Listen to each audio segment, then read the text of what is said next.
हरे कृष्ण कृष्ण कृष्ण हरे हरे, हरे राम राम राम हरे हरे।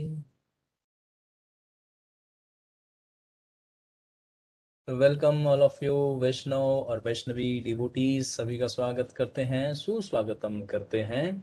और आज इस वीक का, अगस्त फर्स्ट वीक का सेकेंड डे का हमारा राम कथा आगे बढ़ेगा। तो आज हम लोग उस ताड़का के वन का विवरण कल आधा सुन लिए थे, थोड़ा बहुत आज सुनेंगे और फिर उस जंगल में बिल्कुल बीचों बीच पहुंच जाते हैं विश्वामित्र जी भगवान श्री रामचंद्र और लक्ष्मण के साथ।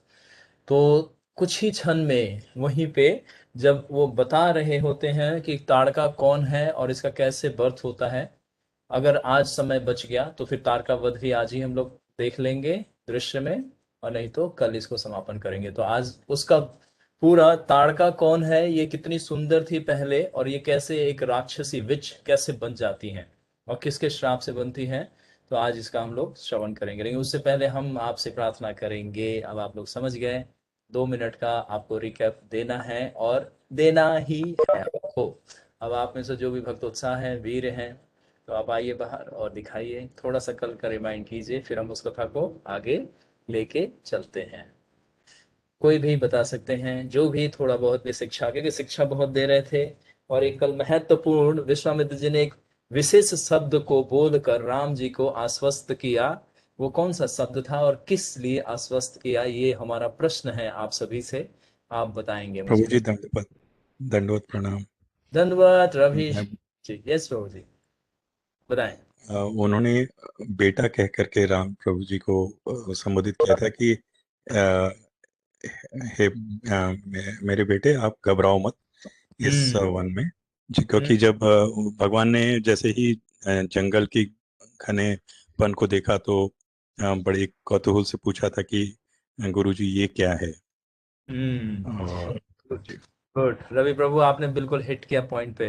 बेटा शब्द और पुत्र शब्द कहने का मतलब था कि भगवान को, बालक को, एक शिशु के रूप में उनको कौन भयभीत कर सकता है। वो तो यमराज और महाकाल महादेव भी जिनको नमस्तक होके प्रणाम करते हैं, उनको कौन भयभीत कर सकता है। लेकिन लीला में एक बालक, एक अभी किशोर भी अवस्था को प्राप्त नहीं है, अभी नव किशोर है। किशोर अवस्था पूरी परिपक्व अवस्था को कहते हैं, नव किशोर जो अभी किशोर की अवस्था में कदम रखता है। जैसे 8 से 12 वर्ष का जो बालक होता है, वो बालक और शिशु की अवस्था को पार कर चुका है। तो उसी तरह से भगवान को पुत्र या बेटा कहने का अर्थ बड़ा सुंदर है यहाँ पे, कि वो आश्वासन दे रहे हैं कि डरो मत, आप डरना नहीं। जैसे हम किसी के साथ जाते हैं तो अफेक्शन और प्रेम से हम भी किसी अन्य के पुत्र को या पुत्री को हम बोल देते हैं कि बेटा मैं आपके साथ हूं। तो बेटा शब्द संबंध को स्थापित कर दिया। और बेटा शब्द का मतलब मैं आपका रक्षक हूं। पिता का मतलब होता है रक्षक और पालक। तो ये सब शब्दों का बड़ा सुंदर वर्णन होता है और हमें इसी से शास्त्रों को समझना चाहिए। भगवान एक शब्द कहते हैं, लेकिन वो एक शब्द में करोड़ों श्लोक का रचना हो सकता है। करोड़ों, एक नहीं, करोड़ों श्लोकों की रचना हो जाती है और हो सकता है, अगर उस चेतना में हम स्थित होते हैं तो बहुत सुंदर शब्द था बेटा शब्द। और पुत्र शब्द का कहने का मतलब था कि डू नॉट फियर। जैसे अर्जुन को बोलते हैं कि आप मेरे मित्र हो तो डरो मत। आपका जो मित्र है वो सर्व समर्थ है और सर्वशक्तिमान है। पूरे ब्रह्मांड को उन्होंने दिखा दिया कि सब कुछ मेरे अधीन में है, तो डरते क्यों हो। विश्वामित्र जी भी सर्वशक्तिमान है। यहाँ पे ताड़का उनके सामने नगण्य, एक छोटे से शक्ति के मात्र भी नहीं है, रंच मात्र भी नहीं है।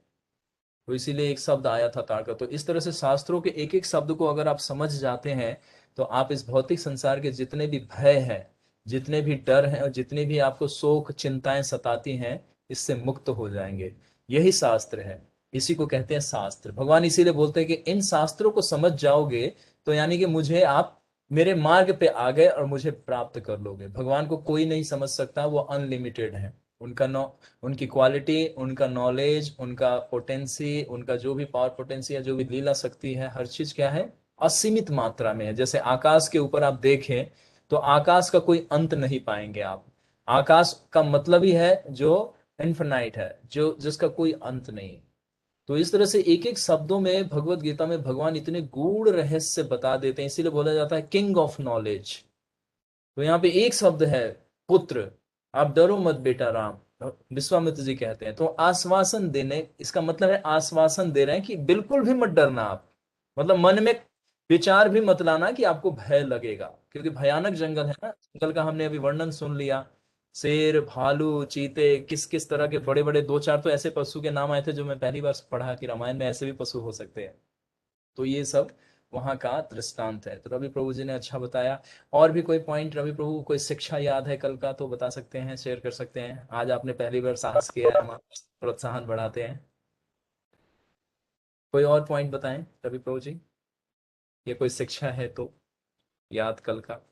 और भी भक्त बोल सकते हैं, अभी प्रभु जी तक है आप। यस प्रभु जी। शिक्षा जो इसमें यही मिलती है कि अ, बाल रूप में है भगवान राम, वो तो सर्वशक्तिमान है, मतलब कुछ भी पूरी दुनिया उनके समक्ष कुछ भी नहीं है, फिर भी वो मानव हम्म रूप में अपना सब कुछ, अब मानव रूप, एक यथार्थ मानव के रूप में वो हम्म। एग्जाम्पल्स पेश करना चाहते हैं, इसलिए उसी हिसाब से पूरी लीला चल रही है। यस तो ये यस, बिल्कुल सही आपने बताया। शिष्य को अपने गुरु पे पूरी श्रद्धा आस्था होना चाहिए कि वो इस भौतिक संसार से मुझे बाहर निकाल देंगे, क्योंकि गुरु और माता पिता और पति, शास्त्रों में बताया गया है किसी को गुरु बनने का अधिकार नहीं है, किसी माता को माता बनने का अधिकार नहीं है, किसी पिता को पिता बनने का अधिकार नहीं है, किसी को पति, किसी को पत्नी का पति बनने का अधिकार नहीं है, तब तक जब तक वो भगवान का स्वयं भक्त ना हो, और जब तक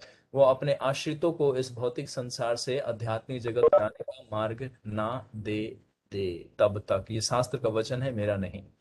तो इसीलिए गुरु को स्वीकार करना ये है कि गुरु इतने सक्षम है कि उसको अपने जीवात्मा जो आश्रित है उन पे, जो उनकी शरणागति लेता है, उसको इस भौतिक जगत से बाहर निकालने का क्या रखते हैं, सामर्थ्य। तो यहाँ पे भगवान वही दिखा रहे हैं, गुरु ने जब बोल दिया तो अब निर्भय हो जाएंगे भगवान। अब जब हम लोग अब कथा में जाएंगे, लक्ष्मण को भी बोलेंगे कि लक्ष्मण तुम भी मत डरना। अब उनको, उनके तरफ फिर से, भगवान बालक है ना, तो हर बार एक दूसरे को फेस देखते हैं, क्योंकि पहली बार ऐसा दृश्य उनके सामने आ रहा है। और जो आज जो चुड़ैल, जो बड़ी सी राक्षसनी तटका उनके सामने आएगी विशाल रूप धारण करके, अब मायावी अलग अलग रूप धारण करेगी वो। तो लक्ष्मण को कहेंगे घबराना नहीं आप, है ना, हमारे साथ विश्वामित्र जी हैं हमारी रक्षा के लिए। तो ये सब बड़ा सुंदर है। थैंक यू रवि प्रभु जी, आपने ऑलमोस्ट सब कुछ कर दिया रिकवर। और कोई पॉइंट, एक दो भक्त कोई बोल सकते हैं, एक दो पॉइंट बस, कोई भी साहस कीजिए। हरे कृष्ण प्रभु जी। भरत प्रभु जी, यस प्रभु जी बताएं। हरे कृष्ण प्रभु जी। यस यस बोलिए, प्रभु जी भरत को कल सुन रहा हूँ। जैसे आपने बताया कि कल जब, हाँ जी प्रभु जी, कल प्रभु जी जब वो भरत मुनियों के और नेटवर्क, आपका नेटवर्क थोड़ा सा ब्रेक हो रहा है, आवाज क्लियर नहीं है, दोबारा रिपीट कीजिए। प्रभु जी अब क्लियर है? हाँ, ऑडिबल। प्रभु जी कल आपने बताया था कि जैसे कल जो ऋषि मुनि और विश्वामित्र, वो उन सबकी भेंट हो जाती है, तो जो ऋषि मुनि है वो उन सबको, राम लक्ष्मण और विश्वामित्र को नदी के तट तक उड़ के आते हैं, मतलब उनको विदा करने के लिए। तो इससे हमें पता चलता है कि जैसे हमारे घर पे अगर कोई रिलेटिव या कोई गेस्ट आए तो हमें उसे सम्मान देकर अच्छे से, मतलब उसे, मतलब विदा कर, ताकि इससे हमारा लव बढ़ता है, मतलब रिलेशनशिप अच्छी होती है। और यस। आपने बताया गुड। था कि जब राम नदी में जा रहे थे, कि जब राम जी और वो सब नदी में जा रहे थे, तो फिर हम्म। उस समय राम जी को नदी में कुछ आवाजें सुन रही थी, तो जो शब्द की जैसी लग रही थी, तो फिर उन्होंने विश्वामित्र जी से थोड़ा पूछा कि विश्वामित्र जी ये कैसी आवाज आ रही है। फिर उन्होंने वो बताया कि जैसे यहाँ पर जो ब्रह्मा जी के जो मानसरोवर, मतलब मन से जो प्रकट हुई थी, गंगा और सरयू नदी का वो मिलन संगम स्थान था, जहां पे वो, बीचों, और ये जो नदी है इसका सम्मेलन है, तो आवाज आ रही है। और यस, गुड। हाँ जी, yes, thank you Bharat Prabhu, thank ji you. तो प्रभु यानी जी। कि कल हमने सरयू नदी का कैसे उत्पत्ति हुआ उसका भी हमने श्रवण किया। सरयू नदी कैसे ब्रह्मा जी ने कैलाश पर्वत पे अपने मन से प्रकट किया था, है ना, ये था उसका दृष्टांत। गुड, थैंक यू रवि प्रभु जी और thank you भरत प्रभु जी, आपका भी। और हम लोग अब आगे बढ़ते हैं कल जहाँ पे हमने इनको विराम दिया था।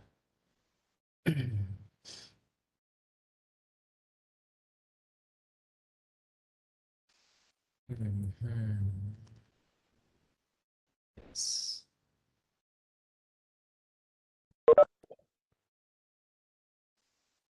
तो हम लोगों ने कल ये पढ़ लिया कि जंगल का दृश्य का वर्णन है और भगवान राम ऊंचे ऊंचे पेड़ों को देख के, वहां के तरह तरह के पक्षियों को और वहां के पशुओं को देख के उनमें कौतूहल तो है, लेकिन अंदर से बहुत सावधान भी है, क्योंकि एक क्षत्रिय के पुत्र हैं।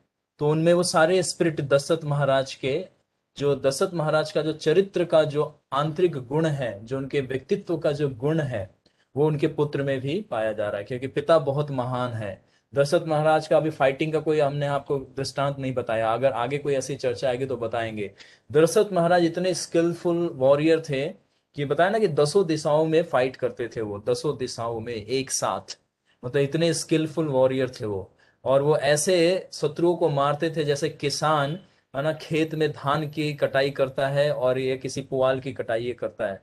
तलवार को ऐसे चलाते थे, भाले को, तीर को ऐसे चलाते थे कि एक बार में हजारों हजारों लोगों को वध कर देते थे।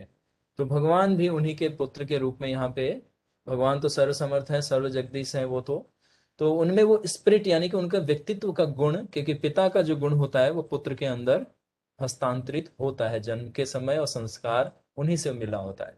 तो भयभीत भी है, लेकिन भय ये डरने वाला भय नहीं है, आश्चर्य वाला भय है ये।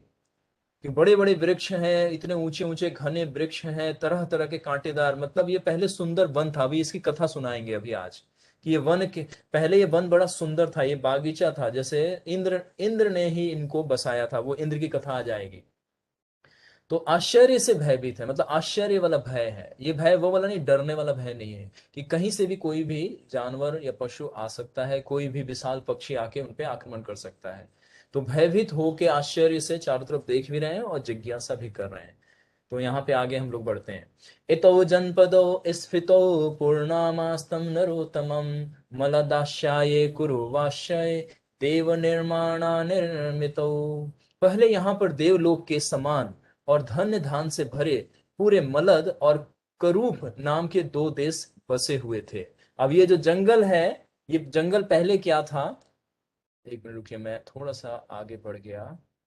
अर्जुन, बेल, तेंदुआ, पांडे, बेरिया, ये वृक्षों के इन, अच्छा हाँ, कल हमने वृक्षों के नाम सुन लिए थे, ओके ठीक है, यहीं से है।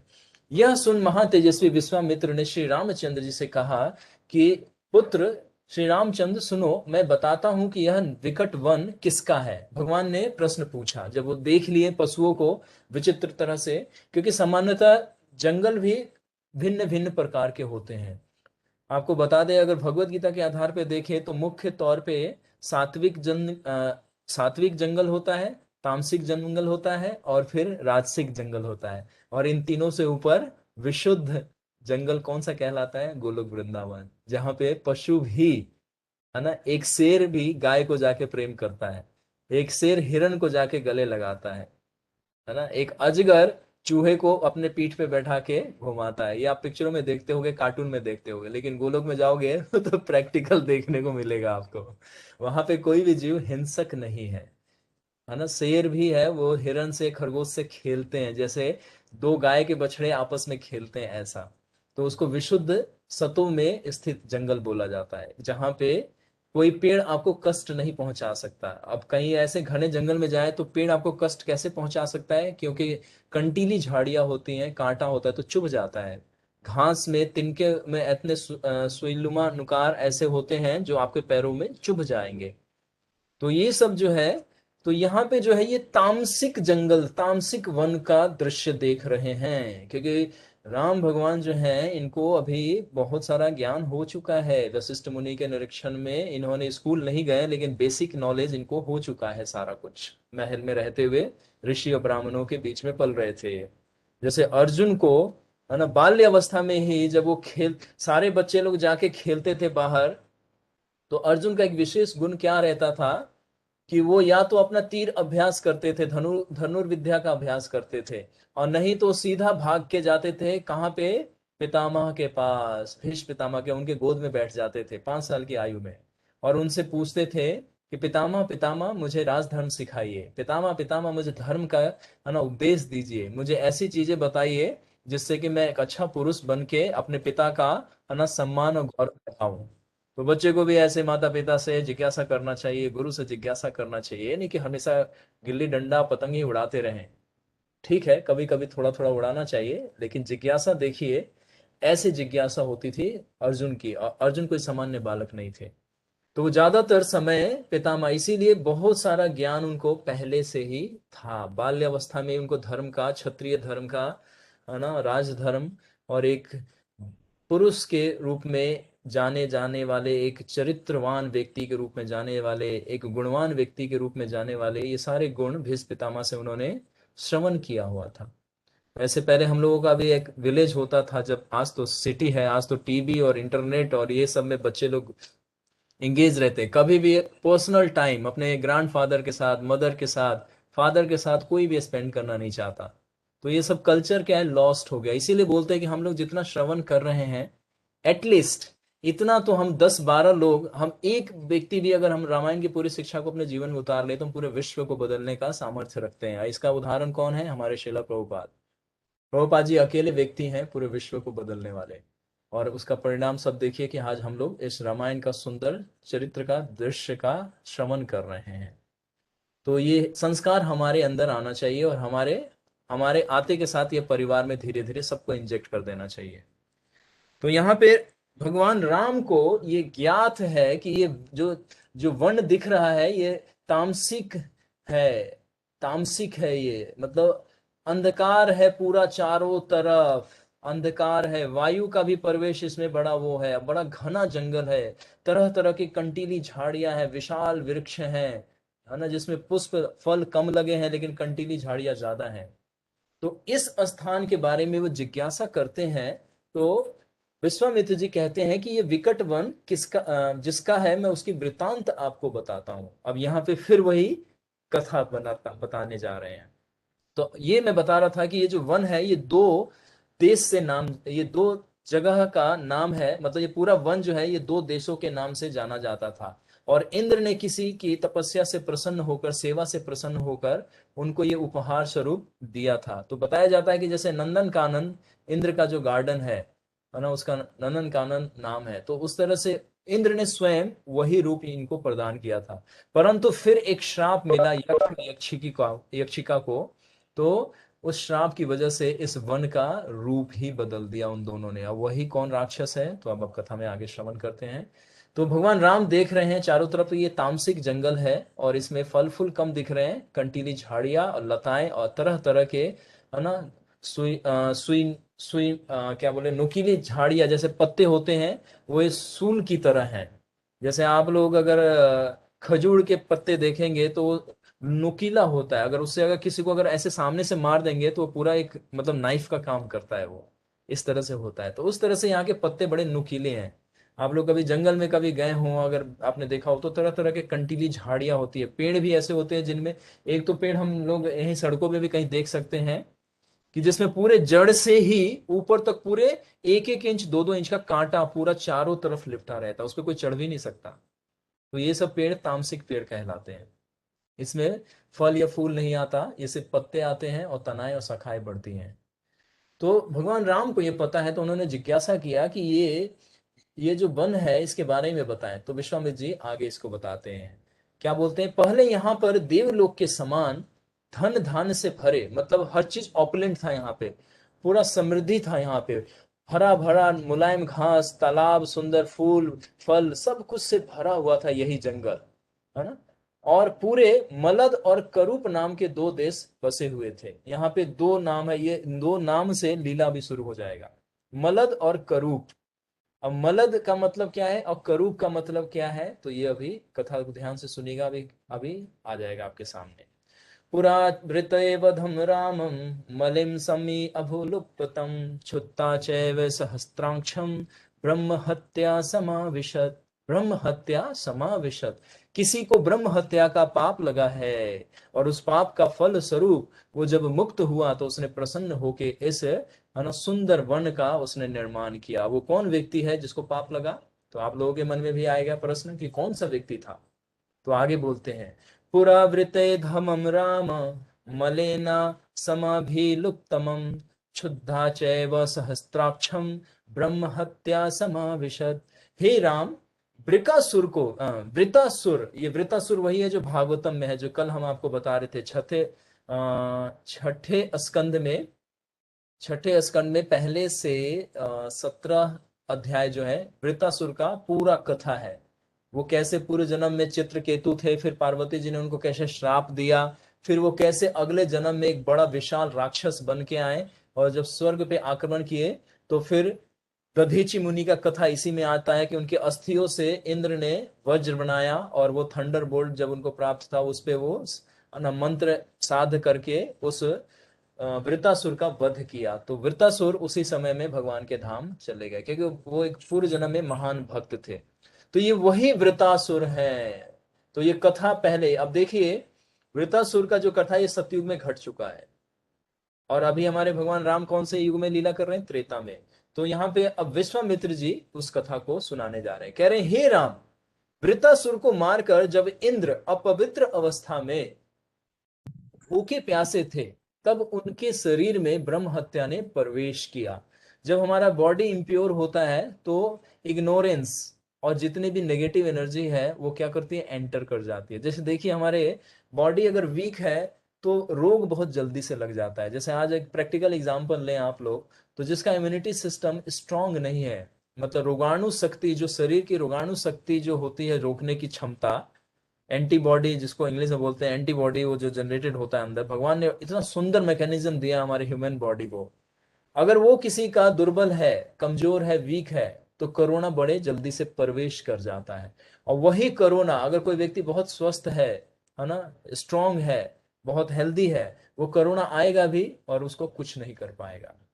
तो यहाँ पे शरीर की शुद्धता का बड़ा ध्यान रखना चाहिए। इसीलिए समय पे हम सारे भक्तों को कम से कम 24 घंटे में 2 बार जरूर स्नान करना चाहिए, सुबह और संध्या काल, मतलब संध्या सूर्य अस्त से पहले हमें स्नान जरूर करना चाहिए। ब्राह्मणों के लिए 3 बार विधान बताया गया है। जैसे हम लोगों को अवसर मिलता है तो ऑब्वियसली हम इसको पालन कर लेते हैं, और अंतरात्मा जी तो इसमें बड़े एक्सपर्ट हैं, वो तो 5-6 बार भी नहा लेते हैं। तो इसीलिए आप लोगों को पानी की, बिजली का बिल नहीं बढ़ाना है, एटलीस्ट 2 बार जरूर नहाना है, स्नान करना है। स्वास्थ्य अच्छा रहेगा, शरीर स्वस्थ रहेगा, और इसमें नेगेटिव एनर्जी फ्लो नहीं करती है। तो अब यहाँ पे देखिए ब्रह्म हत्या का पाप इंद्र के अंदर कैसे प्रवेश किया। तो इंद्र के अंदर क्यों? क्योंकि उन्होंने एक असुर का वध किया, और वो असुर पूर्व जन्म में ब्राह्मण था। ब्राह्मण कैसे था? वैष्णव भक्त थे वो। चित्रकेतु बहुत सुंदर राजा हैं, इनका आप लोग भागवत कभी अगर अवसर मिले 6ठा स्कंद उठा के पढ़ लीजिएगा, चित्रकेतु की कथा बहुत सुंदर कथा है।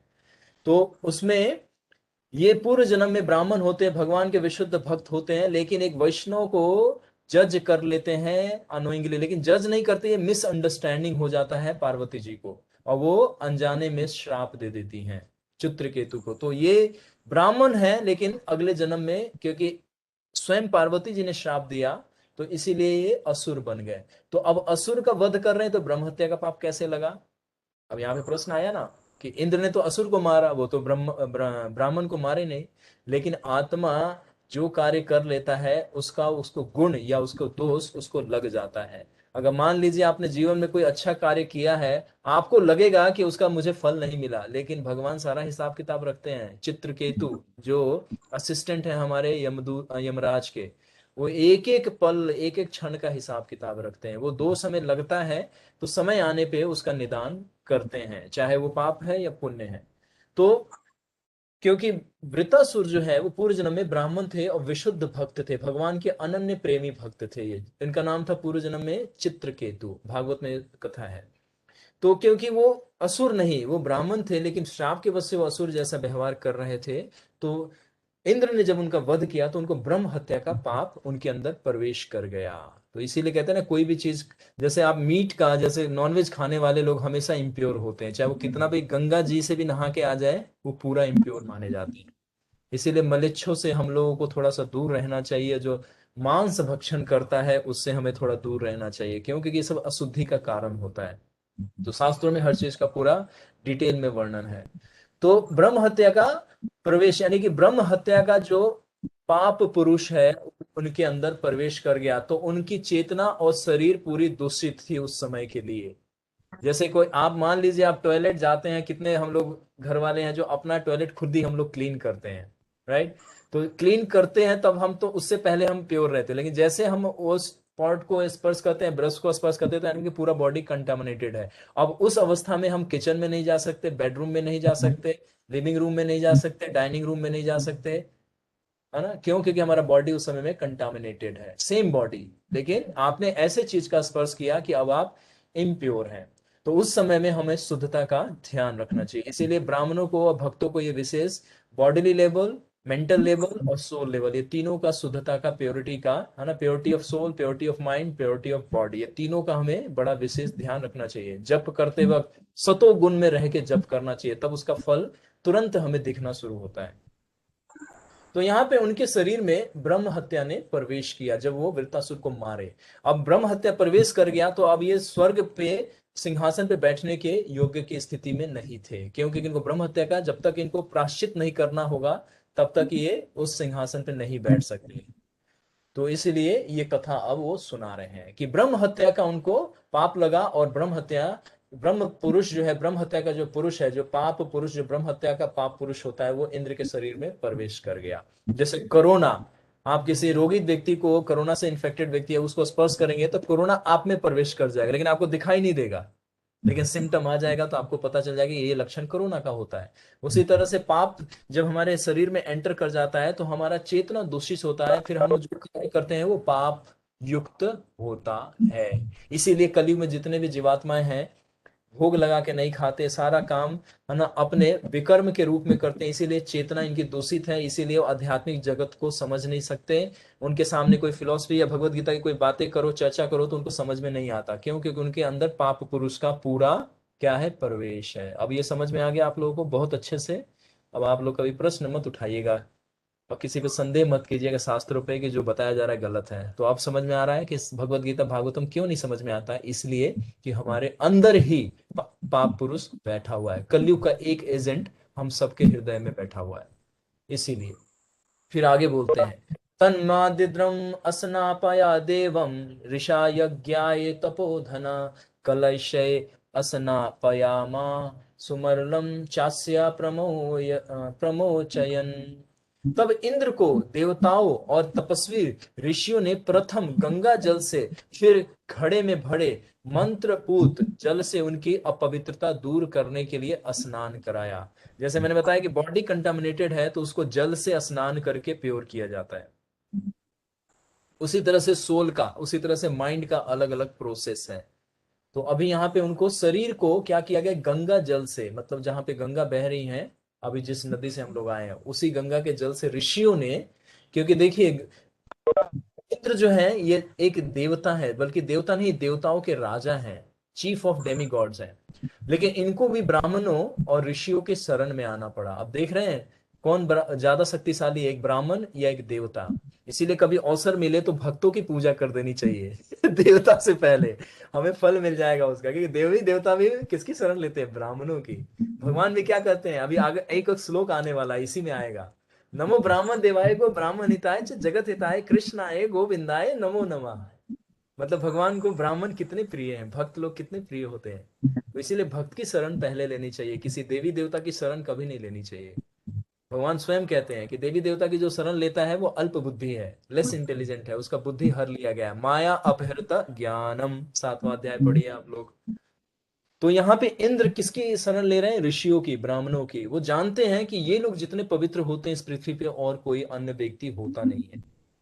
तो हम जितने भी भक्त हैं, क्योंकि हम भगवान के भक्त हैं, भक्ति उनकी सेवा, उनके भक्तों के संपर्क में है, तो हम लोगों को भी पवित्रता का जो शक्ति है उसको अनुभव करना है। तो इनकी जब शरण लिया उन्होंने, तो फिर किसी का आई थिंक अनम्यूट है, भरत प्रभु आपका ये सेवा है, देखना है आपको कौन अनम्यूट है, उनको आप म्यूट कीजिए। तो ब्राह्मणों का शरण लेने का अर्थ था कि उनको मंत्र सिद्धि से और प्रोसेस से करके उनको प्यूरिफाई करना। तो ऋषियों ने क्या किया, गंगा जल से उनको पहले स्नान कराया और फिर एक कलश में मंत्र विद्या उच्चारण करके उस जल को दिव्य जल के रूप में परिवर्तित किया और उसको दिया किसको, इंद्र को, कि आप इससे स्नान कीजिए, आपका ये ब्रह्म हत्या का पाप जो है वो नष्ट हो जाएगा। जैसे आप लोग एक सरल उदाहरण देते हैं, जैसे हम लोग को सूर्य ग्रहण या चंद्र ग्रहण लगता है, तो हम लोगों के परिवार में ये बताया गया है, या तो हम सारे जितने भी हमारे खाने की खाद्य पदार्थ होता है उसमें तुलसी का कुशाग्रास हम रखते हैं। कुशाग्रास अमृत का से वो उत्पन्न हुआ, इसीलिए वो भी शुद्ध माना जाता है। लेकिन हम वैष्णव भक्तों को ग्रहण के समय सारे जितने भी अनऑफर्ड चीजें उसमें तुलसी रख देना चाहिए। उससे क्या है कि नेगेटिव चीज उसके अंदर प्रवेश नहीं करती है। तो जैसे ही ग्रहण समाप्त होता है तो हम लोग के घर में हमारे पेरेंट्स या हमारे दादा या दादी बोलते थे कि सबको स्नान करना है। जैसे ही ग्रहण का समय समाप्त होता है कि उस समय में छूतक लग जाता है, इसको बोलते हैं सरल शब्दों में छूतक। तो यानी कि शरीर पे उसका प्रभाव आ जाता है, तो स्नान करने से वो शुद्ध हो जाते हैं हम और उस प्रभाव से बच जाते हैं। तो उसी तरह से यहाँ पे ब्राह्मणों ने जल जो मंत्र उच्चारण करके दिया, तो जैसे ही नहाए तो वो पवित्र हो गए और उनको पूरी जो उनकी खोई चेतना थी वो वापस आ गई। हम लोगों का आत्मा का स्नान कैसे करना चाहिए, हरे कृष्ण कृष्ण कृष्ण हरे हरे, हरे राम राम राम हरे हरे। ये मन और आत्मा का स्नान है। इसीलिए नहाते वक्त हमें मन में महामंत्र या भगवान का सुंदर नाम या उनका रूप का है ना स्मरण करते रहना चाहिए। मेरी दादी नहाती थी तो मेरे को याद है, जब वो 4 बजे उठती थी तो मैं बचपन में छोटा था तो देखता था, मैं सोते सोते था वो बोलती रहती थी, हे गोविंद हे मुरारी, हे राम सीताराम सीताराम। मतलब जब भी उठती थी वो यही उच्चारण ही करती रहती थी। तो ये लोग पवित्र आत्माएं होते थे। पहले के जितने भी आप लोग जितने भी फैमिली में आपके ग्रैंडफादर जितने लोग हैं, ये सब लोग को देखेंगे, बहुत क्लोजली मॉनिटर करेंगे, तो ये लोग सम हाउ डायरेक्टली इनडायरेक्टली भगवान से जुड़े होते थे। अब ये कल्चर धीरे धीरे हम लोगों का खत्म होता जा रहा है, तो इसको प्रोटेक्ट करना हमारी जिम्मेदारी है और आगे आने वाली वंश परंपरा को ये संस्कार देना हमारा कर्तव्य है कि हम बच्चों को इस तरह से ट्रेंड करें कि मॉडर्न सोसाइटी के साथ साथ वो एक है ना सनातन सोसाइटी को भी लेके चले। तो अब जब उनका ब्रह्म हत्या का पाप दोष जो समाप्त हुआ तो इतने प्रसन्न हो गए कि भाई ये तो बड़े पावरफुल हैं ऋषि लोग और ये ब्राह्मण लोग, है ना। इंद्र जो सारे देवी देवताओं को सारे सिद्धियां सारी शक्तियां हैं, वो अपने पाप का निदान नहीं कर पाए। और देखिए ब्राह्मणों में इतनी शक्ति है कि एक मंत्र मार के उन्होंने जल में उनको एक लोटिया जल दिया और उससे स्नान किया तो उस पाप से मुक्त हो गए। तब आपको भक्तों की शक्ति पे और भक्तों की कृपा पे जरा सा भी संदेह नहीं करना चाहिए। जो भक्त भगवान को समर्पित है, जो भगवान को नित्य अपना सब कुछ मान चुका है, उस पे पूरा आस्था रखना चाहिए। तो हम जितने भी वैष्णव हैं, ये श्रद्धा हमें स्वयं विकसित करनी है और शास्त्रों को अध्ययन करना है और गुरु के वचनों को पालन करते वक्त ये सब चीजें रिवील हो जाता है हार्ट में। 3 तरह का ज्ञान होता है, आपको पता है। एक ज्ञान होता है जो हम अर्जन करते हैं आसपास से और ग्रंथों से पढ़ के, उसको एक्वायरिंग नॉलेज बोलते हैं ना, है ना। फिर उसके बाद होता है रियलाइज, उसका अनुभव कर लेते हैं जीवन में। और तीसरा होता है रिवील्ड नॉलेज, जो कि भगवान प्रदान करते हैं और कोई नहीं प्रदान कर सकता। और वो कब प्रदान करते हैं, जब वो स्वयं प्रसन्न होते हैं। जैसे अर्जुन को जो नॉलेज ज्ञान दिया था वो रिवील्ड नॉलेज था, भगवान स्वयं प्रदान करते हैं। और दिव्य ज्ञान हृदय प्रकाशिता, जैसे कोई गुरु शिष्य से बहुत ज्यादा प्रसन्न हो जाता है तो वो automatically by default by chance वो अपने आप ही वो ट्रांसफर कर देते हैं। वो आपको कोई दिखेगा नहीं। जैसे आप लोग मनी ट्रांसफर करते हैं, इलेक्ट्रॉनिक मनी दिखता नहीं है ना आपको, लेकिन आप डिजिट डालते हैं और पर्टिकुलर एक नंबर पे सेंड करते हैं तो आपका अकाउंट खाली हो जाता है ना। समझ में आ रहा है ना आपको, पेटीएम करो। तो उस तरह से कृपा करो गुरुदेव, कृपा करो। उनके चरणों में हमेशा ये बोलता रहना चाहिए, वंदे गुरु श्री चरणारविंदम। तो वो पेटीएम नहीं, वो अपने मंत्र से आपको कृपा दे देंगे। तो जिस तरह से इलेक्ट्रॉनिक मनी जब हमारे अकाउंट से दूसरे अकाउंट में ट्रांसफर होता है हमें दिखता नहीं है, लेकिन वो स्क्रीन पे विजिबल हो जाता है। तो जब दिव्य ज्ञान हमारे हृदय में आएगा, हमारे जीवन में आएगा, तो हमारा आचरण संस्कार सब कुछ परिवर्तित होता हुआ दिख जाएगा। तब समझिएगा कि गुरु की कृपा मिल गई। जब जीवन में परिवर्तन आना शुरू हो जाए तब समझिए गुरु प्रसन्न है। और जब जीवन वैसे ही चलता रहे दुखी भरा, तो समझिए कहीं ना कहीं हमने कोई ना कोई एक लूप होल बना के रखा है या कोई सीक्रेट अपना छुपा के रखते हैं। और गुरु उसी का प्रतीक्षा करते हैं कि ये मूर्ख कब वो हर चीज को मेरे सामने प्रस्तुत करेगा ताकि इसकी शुद्धता जल्दी से है ना क्या हो, मेंटेन हो जाए। तो ये सब रहस्य होता है शास्त्रों का। जो कि सेवा से प्राप्त होता है। तद विधि परिप्रातेन परिप्रसेन सेवया उपदेक्षेति ज्ञानस्ता ज्ञानस्ता तत्वदर्शिना। वो गुरु कब, जब अपने शिष्य से बहुत प्रसन्न होते हैं तब वो ज्ञान देते हैं।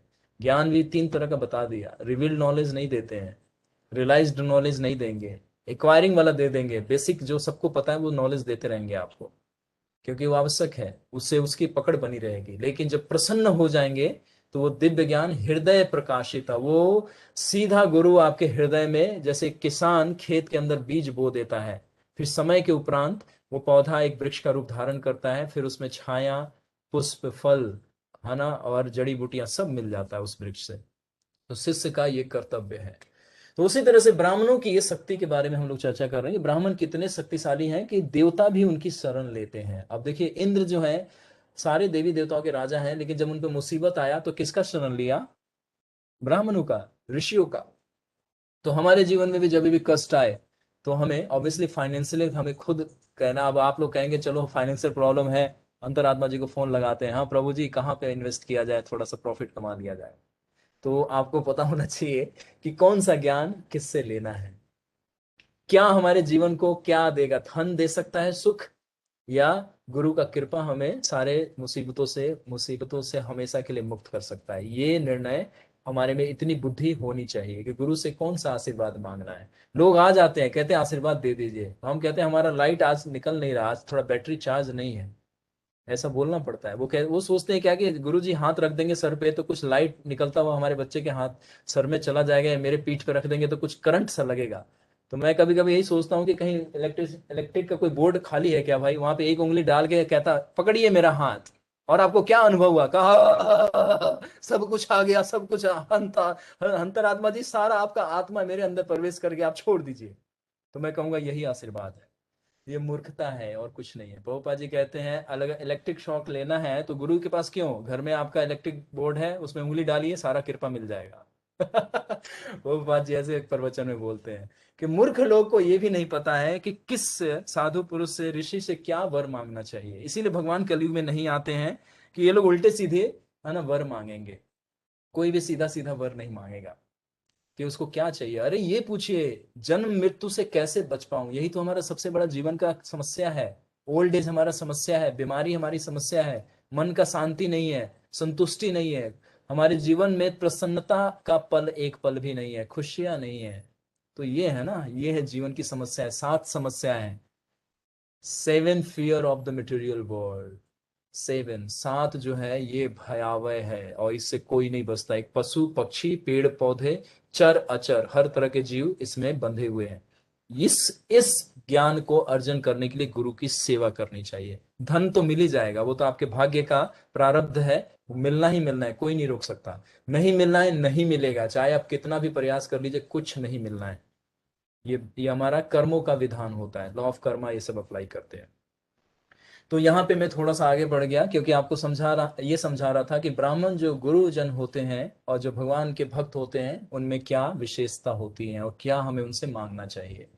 फिर घड़ों में भरे मंत्रपुत जल से, मतलब मंत्र भूषित, मंत्र से पूरित करके जल को उन्होंने दिया था। तो उस जल में इतनी दिव्यता आ गई थी कि स्नान करने के बाद उनको खुद ही, जैसे हम लोग नहाते, एक सामान्य सी अवस्था आपको बताता हूँ, बड़ा प्रैक्टिकल, आपको समझ में आ जाएगा।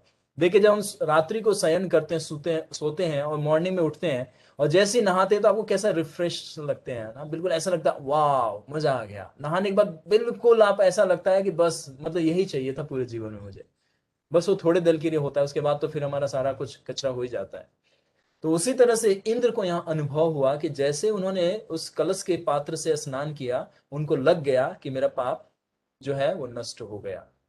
अब आगे बोलते हैं, इससे इंद्र की क्षुद्रा, है ना, जो उनपे पाप का जो असर था, क्षुद्रा, और उनका मल, यानी कि जो पाप का जो उनमें प्रभाव था, अपवित्रता और ब्रह्म हत्या यहां छूटी। तब इंद्र अत्यंत प्रसन्न हुए।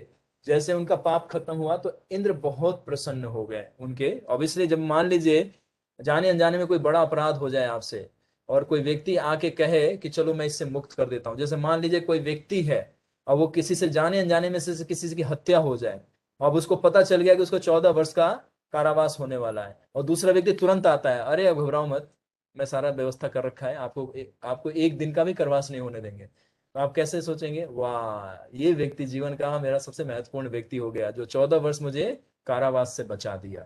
तो उसी तरह से इंद्र यहाँ पे बिल्कुल प्रसन्न हो गए कि मेरे पूरे जीवन का पाप इन ब्राह्मणों ने नष्ट कर दिया 2 पल के अंदर। जब इंद्र निर्मल यानी कि बिल्कुल स्वच्छ हो गए, निष्पाप और पवित्र हो गए, तब उन्होंने प्रसन्न हो इस देश को यह उत्तम वरदान दिया। जो अभी जिस स्थान पे खड़े हैं, भगवान राम, लक्ष्मण और विश्वामित्र जी ये कथा बता रहे हैं, इस स्थान के बारे में बता रहे हैं कि इसी स्थान को उन्होंने, एक ये सामान्य आबादी वाला ये जंगल था जिसमें सामान्य पशु पक्षी रहते हैं, जैसे अभी है ये तो तामसिक बन चुका है। अब वो क्यों बना तो आगे कथा में आ रहा है। तो अभी वो बता रहे हैं कि ये कैसे सामान्य जंगल से एक विशेष जंगल और एक बहुत सुंदर, है ना, जिसमें ऋषि लोग तपस्या के लिए चयन करके आते थे कि इस स्थान पे हम लोगों को भजन करना चाहिए। तो कैसे हुआ, तो वरदान दिया किसने, इन्होंने, इन्हीं ऋषियों को। कैसे, मेरे शरीर के मल को धारण करने वाले मलद और करूप, है ना, कर्मों से विख्यात, धन धान्य से भरे पूरे देश तीनों लोकों में प्रसिद्ध होंगे। मलद और करूप, मलद और करूप ये 2 स्थान, मतलब उस पूरे जंगल का 2 नाम दिया था, मलद और करूप, ये 2 देश बाद में बन गए थे यहाँ पे। साधु साध्वितम तम देवा पाक शासन अप्रभुवन देशस्य पूजाम ताम दिष्टा कृताय शक्रेण धीमता। इंद्र का यह वरदान सुन उन देशों के इंद्र द्वारा प्रतिष्ठा देख सब देवता साधु साधु साधु साधु, बहुत अच्छा, बहुत सुंदर कहकर, है ना, उनका अभिवादन किया, उनका प्रशंसा किया। किनका, इंद्र का। जो इंद्र ने वरदान दिया कि ये देश, अब ये जो स्थान है, ये मलद और कुरूप के नाम से जाना जाएगा, और ये बिल्कुल वैसा ही दिखेगा जैसा स्वर्गलोक में मेरा बागीचा है। इंद्र का बागीचा का वर्णन आता है भागवत में और गर्ग संहिता में, बड़ा सुंदर वर्णन है। हर तरह के फूल पुष्प है। भगवान वहीं से परिजात पुष्प लेने गए थे सत्यभामा अपनी रानी के लिए, तो युद्ध हो गया था। तो वो बड़ा सुंदर है उनका गार्डन। जब कभी चर्चा आएगा तो आपको पूरा सुंदर सा वर्णन करके दिखाएंगे। आजकल लोग घरों के आगे देखते हैं ना, 2 फीट 4 फीट जगह छोड़ते हैं तो 2 4 फूल लगा लेते हैं। और 2 4 ही फूल से कितना सुंदर लगता है ना, घर का रौनक बढ़ जाता है, सुंदरता बढ़ जाता है। अगर 1 2 पेड़ भी लगा दे, फूल लगा दे, चंपा चमेली या रात की रानी लगा दे, तो रात्रि में कितना सुंदर आपको वायु का सुगंध आपके नासिका तक जाता है। तो सोचिए कि जो इंद्र का गार्डन है वो कितना सुंदर होगा। तो इंद्र ने यहाँ पे ऋषियों को, क्योंकि प्रसन्न हो गए, तो ऋषियों को अब कोई सोना चांदी और कोई मतलब तोप वोप तो देंगे नहीं, असरपिया देंगे नहीं, कोई मोहरे देंगे नहीं, सोने चांदी हीरे जवाहरात तो देंगे नहीं। जो साधु को चाहिए उन्होंने दिया, उनको उनके रहने लायक वो पूरा एरिया बना दिया उनके लिए कि अब आप लोग आराम से रह के यहाँ पे तपस्या भजन कीजिए आप लोग। उसी तरह साधुओं को हमें स्थान, भूमि दान देना चाहिए, है ना। हर दान का महत्व है साधुओं को। धन तो दान देना चाहिए, भूमि दान देना चाहिए, वस्त्र दान देना चाहिए, अन्न दान देना चाहिए, ये सब साधुओं को दान देना चाहिए। जो पूर्व जन्म में देते हैं इसी जन्म में, इसीलिए वो इतना धन्य धान लेके जन्म लेते हैं। ये सब मतलब कर्म कांड में आता है, आप लोग मत करने लगिएगा। आप लोग सिर्फ वैष्णव भक्त और भगवान की सेवा में ही रहिएगा आप लोग। तो जो ये दिखते हैं इतने बड़े बड़े लोग, तो शास्त्रों में बताया गया ना, पूर्व जन्म में इन लोगों ने बहुत दान पुण्य किया है, तो इसलिए भगवान ने इनको अपने उस पारिश्रमिक के तौर पे इनको वो रिटर्न कर देते हैं। भगवान अरबपति खरबपति बन के जन्म लेते हैं। तो ये सब शास्त्रों में बताया गया है, कर्म कांड में आता है। तो इंद्र ने इनको मलद और कुरूप नाम का 2 देश बसा कर दिया। देश का मतलब जंगल, यहाँ पे देश शब्द जो बताया गया वो जंगल से है, क्योंकि वन है ये वन। तो विख्यात हुआ, और इतना विख्यात हो गया कि पूरे देवी देवता, है ना, इस इंद्र के कार्यकलाप को देख के और साधुओं को बोला, साधु साधु मतलब आप लोग बड़े अच्छे कार्य किए कि हमारे इंद्र को पाप से मुक्त कर दिए, और आपको इंद्र ये स्थान प्रदान कर रहे हैं, उसके लिए इंद्र को भी प्रशंसा देवी देवताओं ने किया। हे अरिंदम, अब विश्वामित्र जी आगे बताते हैं कि ये तो कथा बता दिया कि ये कुरूप जंगल जो अभी देख रहे हो ये पहले कैसा था। अब वो बता रहे आगे कि ये कुरूप कैसे हुआ। अब तो ये जंगल का दृश्य आपको पूरा डिटेल नहीं बताया, लेकिन मैंने समझा दिया, बड़ा सुंदर ये दृश्य था, हर तरह के फल फूल, तालाब था यहाँ पे, झील थी, सब कुछ था। अब ये कुरूप कैसे बना, तो अब आगे वो कथा बता रहे हैं। उसी बीचों बीच जंगल में खड़े, अभी प्रातः काल नहीं, अब दोपहर मतलब मध्या काल हो चुका है, 12 1 बज चुके हैं, और शाम तक इनको वहां से निकलना भी है। बीच में ही अभी फाइट भी होने वाला है। एतो जनपदो स्थितो दीर्घ कालम अरिंदम मलदाक्षय करु राक्षस मुद्दितो धन धान्यता। हे अरिंदम, अब आपको बता दे, अरिंदम कृष्ण का नाम है और भगवान राम का भी नाम है। हे अरिंदम, ये दोनों मलद और कुरुप देश बहुत दिनों तक धन धान से भरे पूरे थे, मतलब बहुत काफी दिनों तक ये बड़े सुंदर दिखते थे। परंतु बीच में एक घटना घटी। कुछ दिनों बाद यहाँ एक स्वेच्छाचारिणी यक्षिणी पैदा हुई, मतलब जन्म लिया। यक्षिणी, यक्ष, जैसे हिमालय में आज भी यक्ष लोग रहते हैं, ये यक्ष रावण के ही रिश्तेदार लोग हैं। और कुबेर और यक्ष ये एक ही मतलब फैमिली के मेंबर लोग हैं, मतलब जैसे रिलेटिव होते हैं ना, हमारे चाचा जी, ताया, कजिन, ब्रदर, इस तरह से यक्ष जो होते हैं और जो कुबेर है, ये सब एक ही उसमें है, एक ही वंश में आते हैं। तो कह रहे हैं कि इसी स्थान पे ये एक यक्षिणी ने जन्म लिया। अब यक्षिणी कौन है, कहां से आई, तो अब उसकी कथा आप सुनिए। अब देखिए, कथा में कथा चलने जा रहा है। अब लोग, आप विवल्डर मत होइएगा, दो तीन कथाएं एक साथ चल रही हैं, और जब मैं, आप लोग कंफ्यूज मत होइएगा। अभी तो याद रखिए कि राम जी लक्ष्मण जी उस जंगल में खड़े हैं, फिर उनको इंद्र का कथा सुनाया, उस कथा के अंदर ही, है ना, अब जा रहे हैं सुनाने कि यक्षिणी कैसे जन्म लेती है और इस पूरे वन को कैसे दूषित करती है, और उसको एक तामसिक जंगल में कैसे वो परिवर्तित कर देती है। कल कस्यचितं कालस्य यक्षेव कामरूपिणी बलम नाग संघस बलम नाग सहस्त्रस्य धारयन्ती तदाहभूत। कुछ दिनों बाद यहाँ एक स्वेच्छाचारिणी यक्षिणी जन्म लेती है और उसके शरीर में हजारों हाथियों का बल है। अब वो एक यक्षिणी है जिसका यहाँ पे प्राकट्य होता है, और उसके अंदर हजारों हाथी, मतलब 1000 एलिफेंट का उसके अंदर क्या है, बल है। जैसे भीम के दोनों भुजाओं में 10,000 हाथियों का बल था, उसी तरह से ताटका नाम भद्रम ते भार्या सुंदरस्य धीमतः मारीचो राक्षस पुत्रो यस्याय सक पराक्रमः। उसका नाम ताटका है ना, उसका नाम, वो जो यक्षिणी है उसका नाम ताटका। यही ताटका पूर्व जन्म में एक यक्षिणी थी। यक्षिणी समझ गए, यक्ष की मतलब डॉटर हो सकती है। यक्ष जो होते हैं, जैसे आप ध्रुव महाराज की कथा चौथे स्कंद में सुनेंगे, तो उत्तम को जिन लोगों ने वध किया था वो यक्ष थे। तो यक्ष को जो फीमेल फॉर्म होता है उसको यक्षिणी कहते हैं। और महाभारत में भी युधिष्ठिर महाराज से जो वार्तालाप करते हैं, जो पांडव वनवास के लीला कर रहे होते हैं, तो वहां पे यक्ष ही आते हैं, यमराज जो होते हैं यक्ष के रूप में आते हैं। तो उसी यक्ष को यक्षिणी यहाँ पे कहा गया, यानी कि फीमेल फॉर्म है ये। तो कह रहे हैं कि ये ताटिका के नाम से जानी गई, ये जो यक्षिणी जो जन्म लिया, अब इसको क्या जन्म क्यों लेना पड़ा, तो वो भी कथा यहीं पे शुरू हो जाएगा। इसलिए बोला कि दो तीन कथा एक के बीच में एक चल रहा है, लेकिन हम पेज वाइज पेज वापस आएंगे तो सब क्लियर हो जाएगा, डोंट वरी। यक्षिणी जन्म लेती है, उसके शरीर में हजारों हाथियों का बल है, उसका नाम ताटका है, और वह सुंद स्त्री है, सुंद की स्त्री है। ताटका जो है वो सुंद की स्त्री है। सुंद ये फीमेल फॉर्म है यक्ष, ठीक। सुंद की स्त्री है, उसके मारीच नाम का पुत्र उत्पन्न हुआ। अब मारीच देखिए, आगे जाके जो सीता मैया का हरण होगा, ये वही, ये सब कनेक्शन जोड़ेंगे बाद में, अभी नहीं, सबका पास टाइम बताते हुए फिर जैसे जैसे लीला आएगा तो सब बताएंगे। लेकिन अब देखिए, अब इन लोगों का वंश परंपरा अब यहाँ से शुरू होने जा रहा है। तो जो ताटका है उसके पति का नाम क्या है, सुंद, और इन दोनों से उत्पन्न हुए मारीच। मारीच नाम का पुत्र उत्पन्न हुआ, जो इंद्र के समान पराक्रमी है, मतलब बहुत शक्तिशाली है ये। वह बड़ी भारी, है ना, बड़ी बड़ी भौहें वाले, आईब्रो वाले, बड़ा सिर और बड़े मुंह वाला तथा अति भयानक शरीर वाला राक्षस यानी मारीच नित्य ही प्रजा के, है ना, प्रजा को सताया करता था, मतलब उनको दुख देता था, क्योंकि असुर के कुल में जन्म लिए, असुर के योनि में जन्म लिए सब। पूर्व जन्म में वो यक्षिणी है, लेकिन जब यक्षिणी को श्राप मिला तब वो मारीच एक राक्षसी के रूप में आई है। तो अभी वो विश्वामित्र जी बताएंगे, राम जी पूछेंगे कि कैसे बन गई है, राक्षसी कैसे बनी।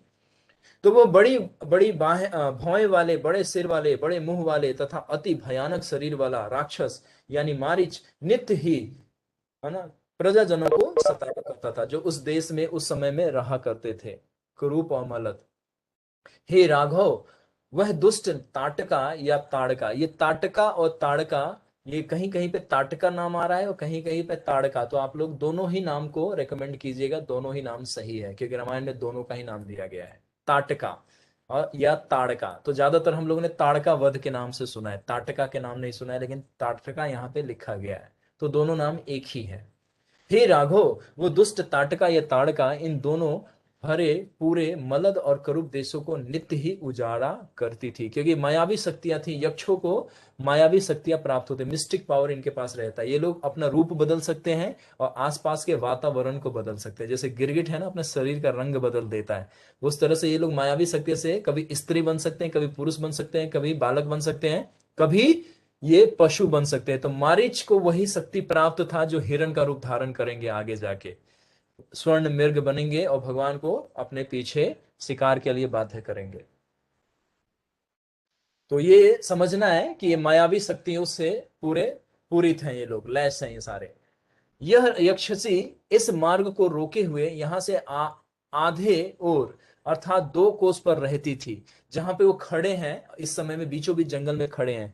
तो इशारा करते हुए जो विश्वामित्र जी हैं वो बताते हैं कि हे राघव, यहां से 2 कोस की दूरी पे वो रहती है। यानी कि अब तारका का यहाँ पे एंट्री होने जा रहा है। बच्चे लोग सावधान, बैठ जाइए सोफे पे, अब घूमिए मत, अब बहुत बड़ी राक्षसी यहाँ पे आने वाली है। अतः अब ताड़का के वन में चलना चाहिए। भगवान ने अब ये विश्वामित्र जी ने ये कथा सुना दिया कि वन कैसे आया और ये वन को कैसे परिवर्तित कर दिया, क्योंकि राक्षस है तो राक्षस अपने जैसे ही, जैसे गंदे लोग रहते हैं तो गंदगी में ही रहना पसंद करते हैं, जो अच्छे लोग हैं वो अच्छे साफ सुथरे जगह में रहना पसंद करते हैं। जैसे मक्खी है कचरे में रहना पसंद करेगी, और मधुमक्खी है फूलों के ऊपर मंडराना पसंद करेगी। उसी तरह राक्षस लोगों की चेतना ऐसी होती है, वो गंदे में और गंदगी में रहना पसंद करते हैं। तो इसलिए वन को भी उजाड़ दिया, फूल पौधे थे उसको सब तहस नहस करके कंटीली झाड़ियां उगने दिया, है ना, पेड़ पौधों जो फलों से गिरे भरे रहते थे उसको गिरा देते थे ये लोग। तो इस तरह से ये जो सात्विक जंगल था ये तामसिक जंगल में परिवर्तित हो गया, तामसिक वन में। तो ये कथा सुनाने के बाद बोलते हैं कि अतः अब ताड़का के वन में हमें प्रवेश करना चाहिए, जो 2 कोस आगे दूरी पे है। अब उस तरफ वो बढ़ गए, क्यों? क्योंकि अभी संध्या से पहले उसका वध करना था और आगे जाके उनको यज्ञ भी करना है। तो आगे बढ़ते हैं। मेरे कहने से आप अपने बाहुबल से उस दुष्ट यक्षिणी का वध कर इस स्थान को पुनः कष्ट निवारक बना दे। ये भगवान राम को विश्वामित्र जी कह रहे हैं कि उस यक्षिणी का आप वध कीजिए। तो भगवान देखिए अभी थोड़ा सा एटिकेट दिखाएंगे, स्त्री को नहीं मारना चाहिए तो दंड देंगे, लेकिन स्त्री जब दुष्ट हो जाए तो उसको दंड भी देना पड़ता है। न हि कंजित तम देशम सकृताये गंतुमी दृश्यतम यक्षिणाये घोराया राम उल्लासदितमं सहायाय। हे राम, इस दुष्टा के, दुष्ट होता है मेल और दुष्टा होती है फीमेल, तो इस दुष्टा के डर के मारे आने की आवश्यकता होते हुए भी कोई यहाँ नहीं आता। मतलब इस जंगल में कोई इसलिए साहस नहीं करता क्योंकि माया, एक तो मायावी है, कभी भी अदृश्य हो सकती है, कहीं से भी कहीं पे भी प्रकट हो जाती है। ये सारी शक्तियों से मरीच और ये जो ताटका है, इनको ये सारी मायावी शक्तियां पता है। तो कोई ऋषि भी इसलिए इस जंगल में आना पसंद नहीं करते, और सामान्यतः कोई सामान्य राजा भी इसमें आखेट के लिए नहीं आता था। हिंसक पशु से भरा हुआ है ये, लेकिन सामान्य कोई राजा यहाँ पे नहीं आता था। इसीलिए विशेष व्यक्ति और विशेष शक्ति वाला व्यक्ति ही चाहिए था इसके वध के लिए। इसीलिए भगवान राम का चयन विश्वामित्र जी ने किया, क्योंकि ऐश्वर्य बढ़ाना है और इनका एक विशेष मिशन था, वो भी एस्टेब्लिश करना था। इसीलिए विश्वामित्र जी स्वयं वध ना करके इनको लेके आए भगवान राम को। तो बोल रहे हैं कि इस दुष्टा, यानी कि वो ताटका को बोल रहे हैं, इस दुष्टता के डर के मारे आने की आवश्यकता होते हुए भी कोई यहाँ पे नहीं आता था। किसी को अगर आवश्यकता भी पड़ता था कि चलो थोड़ा आखेट कर ले, कोई राजा को या कोई ऋषि सोचता हो कि चलो थोड़ा ये शांत यहाँ पे एरिया है, थोड़ा यहाँ बैठ के भजन कर ले, थोड़ा हरे कृष्णा महामंत्र जप ले, तो वो लोग भी सोच के डर जाते थे कि ताटका इतनी शक्तिशाली है कि वो किसी समय में हमको खा सकती है, नरभक्षी है। अभी बताएंगे, अगले अगले सर्ग में बताएंगे। ऐसा कीजिए जिससे यह भयंकर यक्षिणी इस पवित्र देश को, है ना आ पावे और ना उजाड़े। तो वो भगवान राम को विश्वामित्र जी कह रहे हैं कि आप ऐसा प्रयोजन कीजिए कि या तो उसका वध हो जाए या कुछ ऐसा व्यवस्था कर दीजिए कि ये इस वन में आ ही ना पाए। अब भगवान बड़े गंभीर होके श्रवण कर रहे हैं, सुन रहे हैं, क्योंकि अब इनमें कौतूहल है, सरप्राइजिंग वाला फियर भी है, लेकिन गंभीरता भगवान के मुखमंडल पे अब दिख रहा है। क्योंकि जब गुरु जब विशेष कोई संदेश देते हैं तो शिष्य को गंभीर होकर उसको श्रवण करना चाहिए। ये सब भाव का एक्सचेंज है, it's exchange of emotion, it's exchange of instruction, it's exchange of, है ना, क्या है, नॉलेज, कि किस तरह का नॉलेज किस भाव से स्वीकार करना चाहिए। अब यही यही विश्वामित्र जी हैं। अभी पहले दिन ऋषि मुनियों के साथ जहां पे थे, कैसे हास्य परिहास, बच्चे के समान उनको हंसा रहे थे और तरह तरह की हास्य कथाएं सुना रहे थे भगवान की, नारद मुनि की अलग अलग तरह की कथाएं सुना रहे थे राम लक्ष्मण को।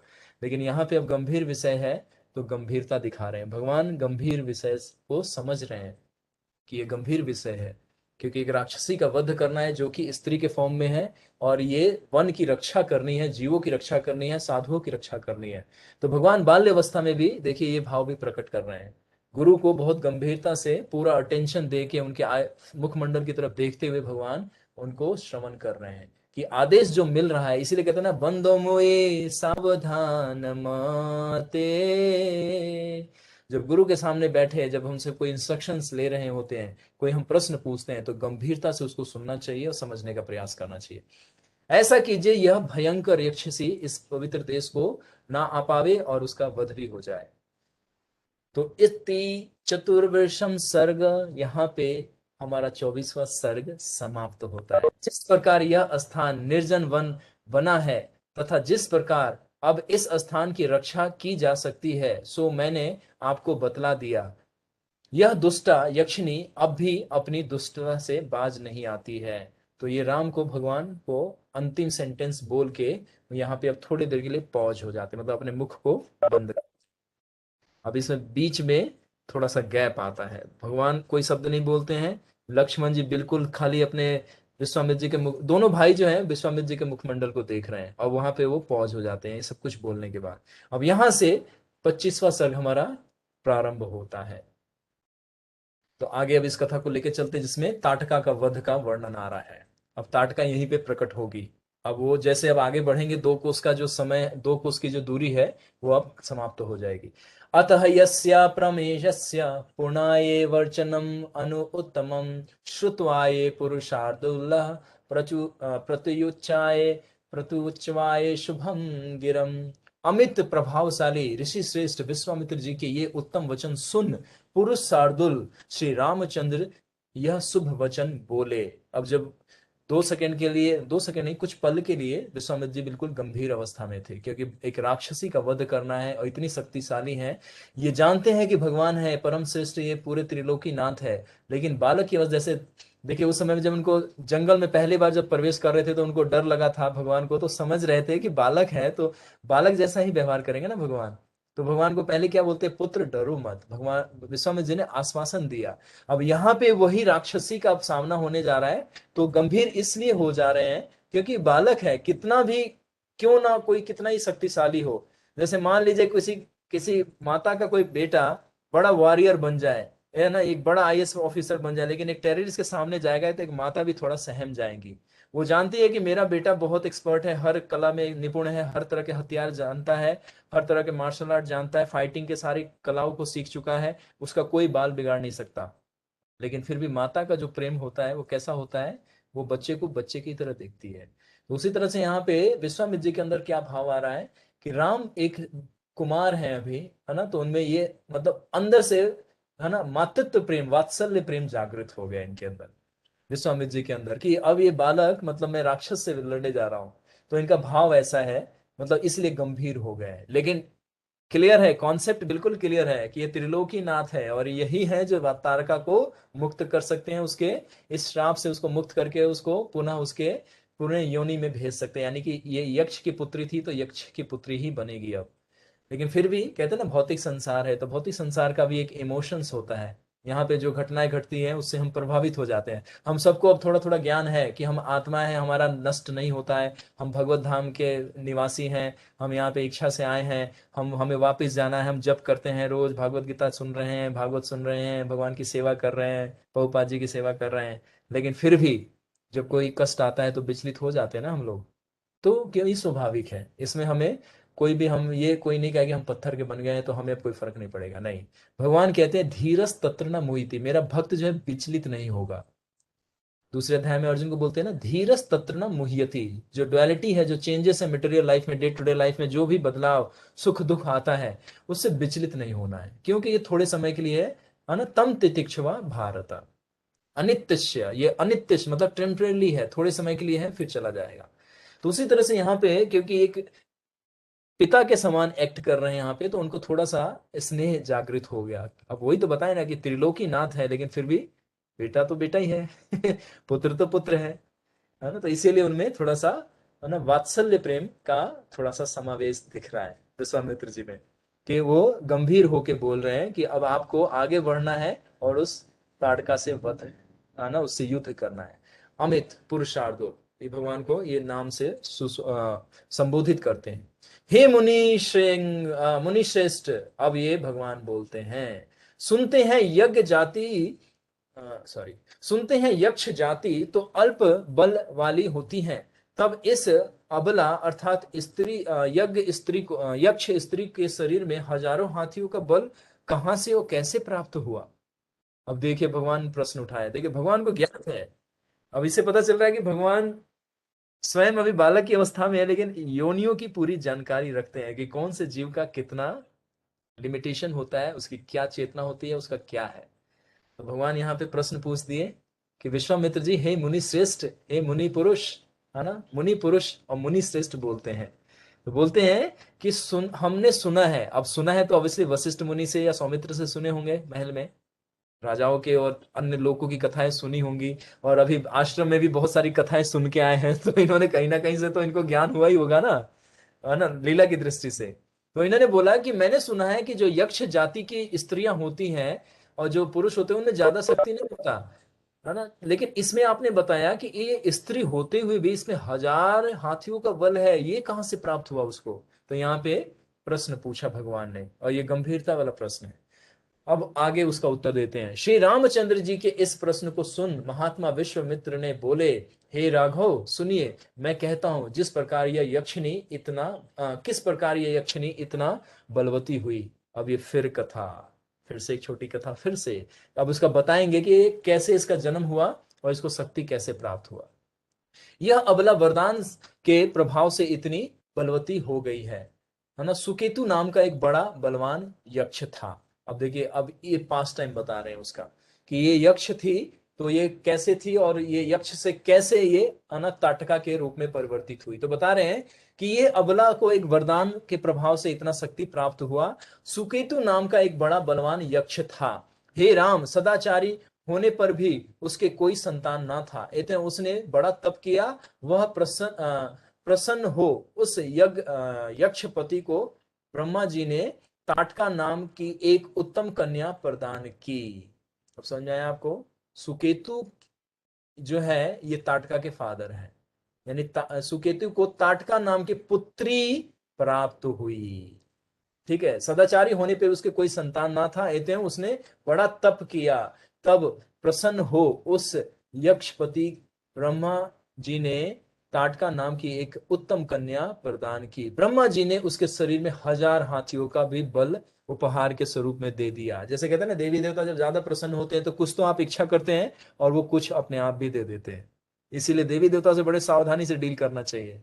कौन सा चीज हमारे को फंसा देगा हमें पता नहीं है। और भगवान हमारी सुनते नहीं है, क्योंकि मानते हैं बदमाश नालायक क्या मांग रहा है मेरे से भगवान कभी भी नहीं सुनते हमारी प्रार्थना। इसलिए रोज माला करते हैं, भगवान कान बंद कर लेते हैं उंगली लगा के, ये चलो नहीं सुनूंगा तुम्हारी बात, तुम सब उल्टे सीधे चीजें मांगते हो मेरे से। भगवान से उनकी सेवा, उनका धाम, उनका प्रेम मांगना चाहिए। देवी देवता क्या, यहाँ पे ब्रह्मा जी प्रसन्न हो गए, तो जो वर तो मांगना ही था वो इतने ज्यादा प्रसन्न थे कि उस पुत्री के शरीर में 1000 हाथी का भी बल एज ए गिफ्ट दे दिया। तो यहाँ पे वाल्मीकि जी लिखते हैं, मैंने नहीं बताया आपको, किंतु महायशस्वी ब्रह्मा जी ने उस यक्ष को ऐसा बलि पुत्र नहीं दिया, है ना, बलि पुत्र नहीं दिया, समझ रहे हैं, पुत्री दिया। अब ये भी एक रहस्य आ गया कि पुत्र क्यों नहीं दिया, पुत्री दिया, है ना। जब वह लड़की बढ़ती बढ़ती रूप और यौवनशालिनी स्त्री हुई, तब उसके पिता ने उसका विवाह, है ना, जंभ के पुत्र सुंद के साथ किया। तो ऊपर जो आपने पढ़ा था, है ना, ताटका के पति का नाम क्या था, सुंद, और सुंद के बेटे का नाम क्या था, मरीच। तो ये सब कैरेक्टर याद रखे, ये मेन कैरेक्टर है, क्योंकि आगे इन लोगों का कनेक्शन आने वाला है। जब भगवान वन लीला करेंगे और जब सीता मैया का हरण होगा, छाया सीता का हरण होगा, तो ये सब कैरेक्टर वहां पे याद रखिएगा आप लोग। उनका विवाह जंब के पुत्र सुंद के साथ कर दिया। थोड़े दिनों के बाद इस यक्षिणी के एक पुत्र उत्पन्न हुआ। मारिची नाम दुर्घस्य साप दक्षाये सो सुंदे तो नित्य राम सागत तस्याय मुनुपंगवम। उसका नाम मारीच है और वह बड़ा बलवान है। ये मारीच वही है। वह यज्ञ होने पर भी शापवश राक्षस है ना हुआ है ना, शापवश। वो मतलब जब उसका यक्ष मतलब वो यक्ष का पुत्र के रूप में तो जन्म ले लिया, लेकिन उस पर भी श्राप था, और श्राप होने की वजह से वो राक्षस के जैसा कार्य करता था। जैसे कुछ लोग होते हैं ना, जैसे हमारे फैमिली में भी कोई कोई ऐसा आता है जो बहुत अंदर एंगर में रहता है हमेशा, मतलब वो तमोगुण और रजोगुण का उस पर प्रभाव होता है। इसीलिए बोला जाता है गर्भाधान संस्कार हम सबको पालन करना चाहिए। जितने भक्त हैं गर्भाधान संस्कार शास्त्रों के आधार पे जितना संभव हो उतना पालन करना चाहिए। और जो 64 हमारे पास 54 संस्कार है, प्रभुपाद जी ने 16 संस्कार का पालन करने के लिए हम लोगों को बताया है। तो बच्चे का जन्म से लेके उसका शिक्षा प्रसंस्करण और उसका संस्कार तक का जितना संस्कार है, एटलीस्ट 10-12 संस्कार तो हमें पूरा कर ही लेना चाहिए। 16 में से अगर 4-5 नहीं भी कर पाए, लेकिन 10-12 करना चाहिए, अनिवार्य होता है। इससे हमारी चेतना, हमारा जीवन का कार्यशैली, ये सब निर्भर करता है। तो यहाँ पे क्या है कि यक्ष के जो जो पुत्री बन के हुई, और जो सॉरी ये जो मरीच जो पुत्र बन के हुआ, उस पे राक्षस होने का उस पे श्राप था पहले से, इसीलिए वो पुत्र जब जन्म लिया तो राक्षस जैसी प्रवृत्ति थी उसकी। तो वो वही बता रहे हैं कि यक्ष होने पर भी शापवश राक्षस हुआ वो। हे राम, जब अगस्त जी ने सुंद को साप देकर मार डाला, तो सुंद को सांप देकर किसने माना था, शाप देकर किसने मारा था? अगस्त मुनि ने।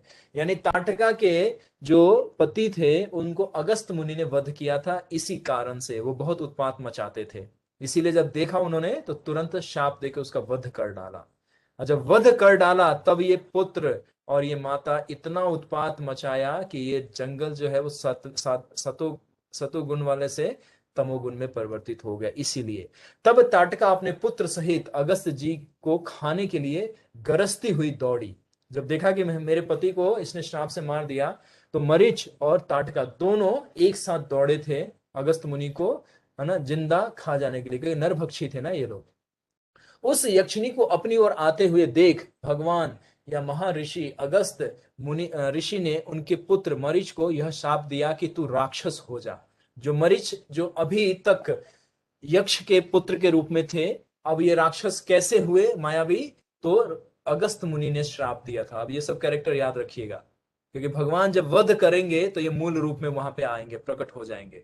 अब भगवान इनको मुक्त करेंगे। तो देखिए, भगवान को कहते हैं ना मूर्ख लोग, राक्षसों का वध कर रहे हैं, प्राणियों का वध कर रहे हैं। भगवान मुक्त करने आए हैं, उसको कोई और मुक्त कर ही नहीं सकता। वो जिस तरह से पाप कर्म किया है उसको कोई मुक्त नहीं कर सकता, सिर्फ भगवान और भगवान के भक्त ही उनको बचा सकते हैं। तो कह रहे हैं क्या कि उस शाप से मुक्त किया है ना किसने? ऋषि ने उनके पुत्र मारीच को ये शाप दिया, तू राक्षस हो जा। तो उस शाप से मुक्त भगवान श्री रामचंद्र करेंगे वनगमन लीला में। ये सब कैरेक्टर याद रखिए, बहुत इंपॉर्टेंट है ये सब। तो अगस्त मुनि ने मारीच को, जो अभी यक्ष के रूप में थे, उनको श्राप दे दिया कि तू राक्षस हो जा। तब ताटका के साथ ये राक्षस यानी नरभक्षी के रूप में ये रहने लगे उस मलद और कुरूप देश में, यानी जंगल में। फिर अगस्त जी ने अत्यंत कुपित हो ताटका को भी शाप दे दिया, तू मनुष्य भक्षणी हो जा और तेरी सकल बुरी और भयानक हो जाए। इसीलिए कुरूप मलय, इसलिए उसका पहले देखिए, अब 2 नाम का अब आपको यहाँ पे आंसर मिल गया। मलय क्यों नाम रखा गया? क्योंकि वहां पे जो मल के समान जो पाप था इंद्र के शरीर के ऊपर, वहां पे वो स्नान करके वो पाप को वहां पे छोड़े थे, तो इसलिए मलय नाम हुआ उस स्थान का। और फिर कुरूप कब हुआ? जब अगस्त मुनि ने इनको श्राप दिया, तो उसी स्थान का नाम कुरूप हो गया। तो मलय और कुरूप ये 2 नाम था जहां पे ताटका निवास करती थी। तब आपको क्लियर हो जाना चाहिए। ठीक, तेरा यह रूप ना रहे, तू विकराल रूप वाली हो जा। यह शाप सुन ताटका अत्यंत कुपित हो गई। अब जब अगस्त मुनि ने ऐसा श्राप दिया तो भयभीत हो गई और विलाप करने लगी। तो अब यहीं पे हम विराम देते हैं। इस ताटका वध को हम कल पढ़ेंगे और इसका पूरा सुंदर लीला आपको कल बताएंगे, कैसे फाइट करते हैं भगवान और कैसे अपने तीर से पहले इसके शरीर के कौन कौन से अंगों पे प्रहार करते हैं। और भगवान राम, क्योंकि क्षत्रिय धर्म को जानते थे, बालक की अवस्था में बताया ना कि वशिष्ठ मुनि और सौमित्र से इन्होंने कुछ ज्ञान तो प्राप्त किया था, तो इन्होंने स्त्री होने का भी धर्म का पालन किया है। लेकिन ताटका इतनी दुष्ट राक्षसी थी और उसको मुक्ति देना था, तो भगवान ने अंत में उसको वध किया। लेकिन उससे पहले क्या क्या कार्य किया, तो कल कल हम सुनेंगे इसके बारे में आप सबके साथ, इस कथा का हम भी रसापान करेंगे। तो अब आपका समय आया है जिज्ञासा का, कोई संदेह का, या कोई आपका ऐसा कड़ी जो रह गया जो नहीं समझ में आया तो आप पूछे, मैं प्रयास करूंगा कि मैं उसको सही से आपको अंडरस्टैंडिंग दे पाऊं। तो it's time to query, doubt, clarification. पूछिए आप हरे लोग। कृष्ण प्रभु जी। यस माता जी। दंडवत प्रणाम प्रभु जी। धन्यवाद, प्रणाम माता जी। प्रभु जी, जैसे आपने बताया कि जो ये ताड़का थी और इनके पुत्र मारीच थे, दोनों पहले यक्ष के रूप में पैदा हुए थे और हम्म। बाद में शाप वंश ये जो है राक्षस हो गए। हाँ, अगस्त मुनि ने श्राप दे दिया हाँ, इनको। लेकिन इनका कर्म तो पहले भी राक्षसों जैसा ही था जब ये यक्ष थे। जैसे हाँ, ये अब इससे हम एक चीज समझना है माता जी। जैसे मान लीजिए किसी व्यक्ति को पूर्व जन्म के, है ना, पूर्व जन्म के अच्छे कर्म, पुण्य कर्म से इस जन्म में उसको बहुत सारा धन संपत्ति मिल जाता है। ठीक। और उस धन संपत्ति से क्या करता है, वो सारे ऐसे कार्य करता है जो विकर्म है। वो नशा पान करता है, दूसरे लोगों को कष्ट देता है ना, टेररिस्ट को अगर वो सपोर्ट करने लगे तो बताइए उसका कर्म जो है, पूर्व जन्म के कर्म की वजह से तो उसके बाद खूब सारा धन आया था।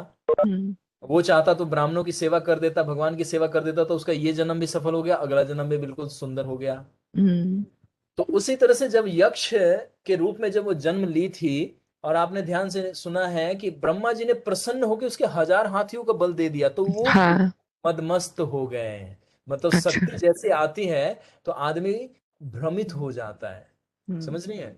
तो जिस तरह से अभी हनुमान जी का जब बचपन का पास टाइम आपको बताएंगे, तो हनुमान जी को जब वो सूर्य की तरफ लपके थे उसको खाने के लिए, तो देवी देवताओं ने उन पर प्रहार कर दिया। तो इंद्र ने अपने वज्र से उनके मुख पे प्रहार किया था, तो वो मूर्छित होकर गिर गए थे। तो उनको मनाने के लिए, पवन देव को मनाने के लिए सारे देवताओं ने एक एक वरदान दिया। अब जब वरदान दे दिया तो बालक इतना उत्पात मचाने लगे, इतना कि किसी भी ऋषि को दाढ़ी में जाके वो काट देते थे, वो दाढ़ी से दाढ़ी बांध देते थे, जटा से जटा बांध देते थे। ऋषि लोग जैसे उठते थे वो उनके बाल टूट जाते थे। तो इतना उत्पात मचाने लगे, नहाते थे तो उनके नीचे से जाके पैर मगरमच्छ बन के उनका गिरा देते थे। तो ये देख के कि ये तो पहले ही भी शांत नहीं बैठता था, तो और शक्तिशाली हो, तो उनको श्राप क्या दिया कि तुम शक्ति को भूल जाओ। तो उसी तरह से यहाँ पे ताटका उनको वर के रूप में 1000 हाथियों का बल दिया था, लेकिन उन्होंने दुरुपयोग किया। उन्होंने क्या किया, वहां पे वन में रहने वालों को कष्ट देना शुरू किया। तो उसी अवस्था में जब अगस्त मुनि उस जंगल से गुजर रहे थे, तब इन लोगों ने उनपे आक्रमण किया था। अब आया आपको समझ में। जी तो प्रभु जी। अगस्त मुनि ने श्राप दिया कि तुम असुर बन जाओ, और तुम जो उसका मरीज था उसको भी असुर बना दिया। तो पहले यक्ष के रूप में था। यक्ष लोग जंगल में रहते हैं। जी प्रभु जी।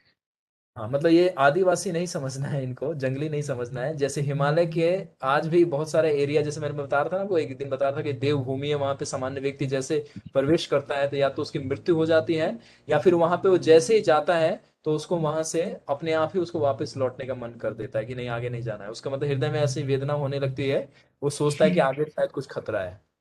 हम्म। तो उसको देवभूमि और रहस्यमय जगह बताया गया है। हिमालय में आज भी ऐसा है, आज के दिन की बात कर रहा हूं मैं, ऐसा है। तो उसी तरह से यक्ष लोग उसी एरिया में रहते हैं। तो यहाँ पे ये जंगल में इनका पूरा वृतांत तो नहीं मेरे को कहीं से मिला है। तो लेकिन ये जब रह रहे थे तो वहां के ऋषि मुनियों को कष्ट देते थे। और ये क्योंकि मतलब बल का, कहते हैं ना, बल का घमंड हो जाता है हर एक को। अगर किसी के पास धन है तो धन का घमंड हो जाएगा, किसी के पास सुंदर रूप है तो उसको रूप का घमंड हो जाता है कि मैं सबसे श्रेष्ठ हूँ। तो उसी तरह से ये यक्षिणी को 10,000 हाथियों का बल हो गया था, तो ये हर तरफ उत्पात मचाने लगी थी, जो कथा में हमने ऊपर सुना था। तो अगस्त मुनि से जैसे इनका सामना हुआ, जब उन्होंने भी देखा कि ये लोग वश में नहीं है, तब उन्होंने श्राप दे दिया। तो ये कथा इसको ऐसे समझना है। तो अगस्त ऋषि ने इनको शाप दे दिया कि आप राक्षस हो जाओ। हाँ, तो शाप देने के कि आप राक्षस हो जाओ, तो पहले ही वो इतने खराब हैं और शाप के बाद उन्हें और राक्षस होने का मिला, शाप में उनको कर्स किया इस तरह। तो और अपनी उसी तरीके से बिहेव करेंगे, गलत और भी काम करेंगे। अब ऑब्वियसली कोई मान लीजिए छोटा मोटा चोर है, उसको अगर सही संस्कार ना दिया जाए तो वो तो बाहर निकलेगा तो बड़ा बड़ा डकैती करेगा, बड़ा बड़ा हाँ, रॉबरी वही, करेगा। अभी तक वो यक्ष थे और बुरे काम करते थे, अब राक्षस बन के और भी बुरे काम करेंगे। हाँ, इसका भी अभी आएगा एक दृष्टांत कि उसका मुक्ति का भी मार्ग ये अगस्त मुनि दे देंगे। क्योंकि बताए ना, साधु या ब्राह्मण जब किसी को कर्स करते हैं तो वो कर्स नहीं होता, एक्चुअली में वरदान होता है। जैसे नारद मुनि ने कुबेर के बेटे को, नल कुंवर को श्राप दिया था। तो श्राप नहीं दिया था, एक्चुअली वो वरदान दिया था उनको कि भगवान का डायरेक्ट उनको कृपा मिल गया। तो उसी तरह से यहाँ पे, क्योंकि ये यक्ष होने के बावजूद भी यहाँ पे जंगल में जन्म लिए, तो इसका थोड़ा दृष्टांत मेरे को देखना होगा कि क्या है। और फिर देखिए, अब भगवान स्वयं आके, विश्वामित्र जी इसका वध कर सकते थे, लेकिन मुक्ति नहीं मिलता।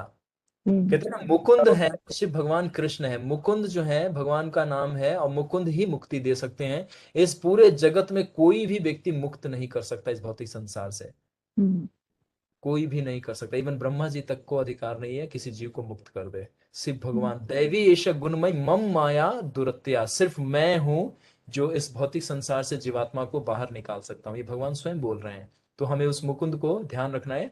तो इसीलिए विश्वामित्र जी चाहते थे कि अगर मैं मारूंगा, तो ये सब करुणा है एक्चुअली साधुओं का। इसीलिए बोलते हैं कि लीला से लीला तत्व को देखना चाहिए, है ना। अगर अगर वो मारते तो वो ज्यादा से ज्यादा वो फिर वो दूसरे योनि में चली जाती, लेकिन उसका कंटिन्यू रहता, क्योंकि वो उसका शाप का जो प्रभाव होता है वो तो खत्म हो जाता, लेकिन उसको मुक्ति नहीं मिलता।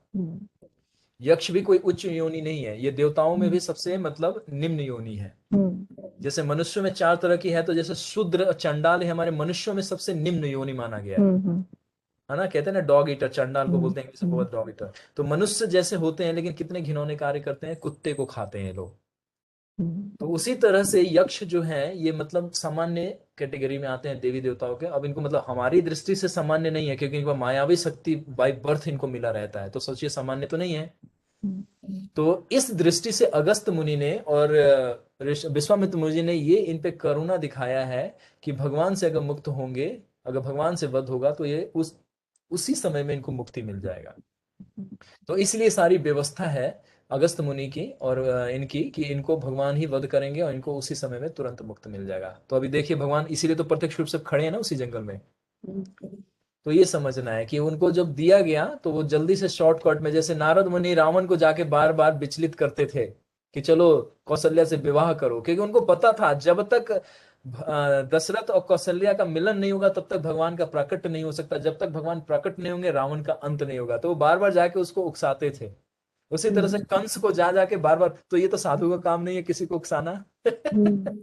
लेकिन लीला की दृष्टि और तत्व दृष्टि से देखेंगे तो उद्देश्य आपको क्लियर हो जाएगा कि वो एक पल भी व्यर्थ नहीं करना चाहते थे। वो चाहते थे कि रावण को जल्दी मुक्ति मिले, और जितने भी तपस्वी लोग इस पृथ्वी पे वर्षों से तपस्या करके भगवान के लिए अपना, है ना, हर चीज न्यौछावर करके प्रतीक्षा में लगे हैं, उनको भगवान जल्दी से जल्दी कृपा दे। तो ये दूसरा डायमेंशन हमें जरूर देखना चाहिए साधुओं का।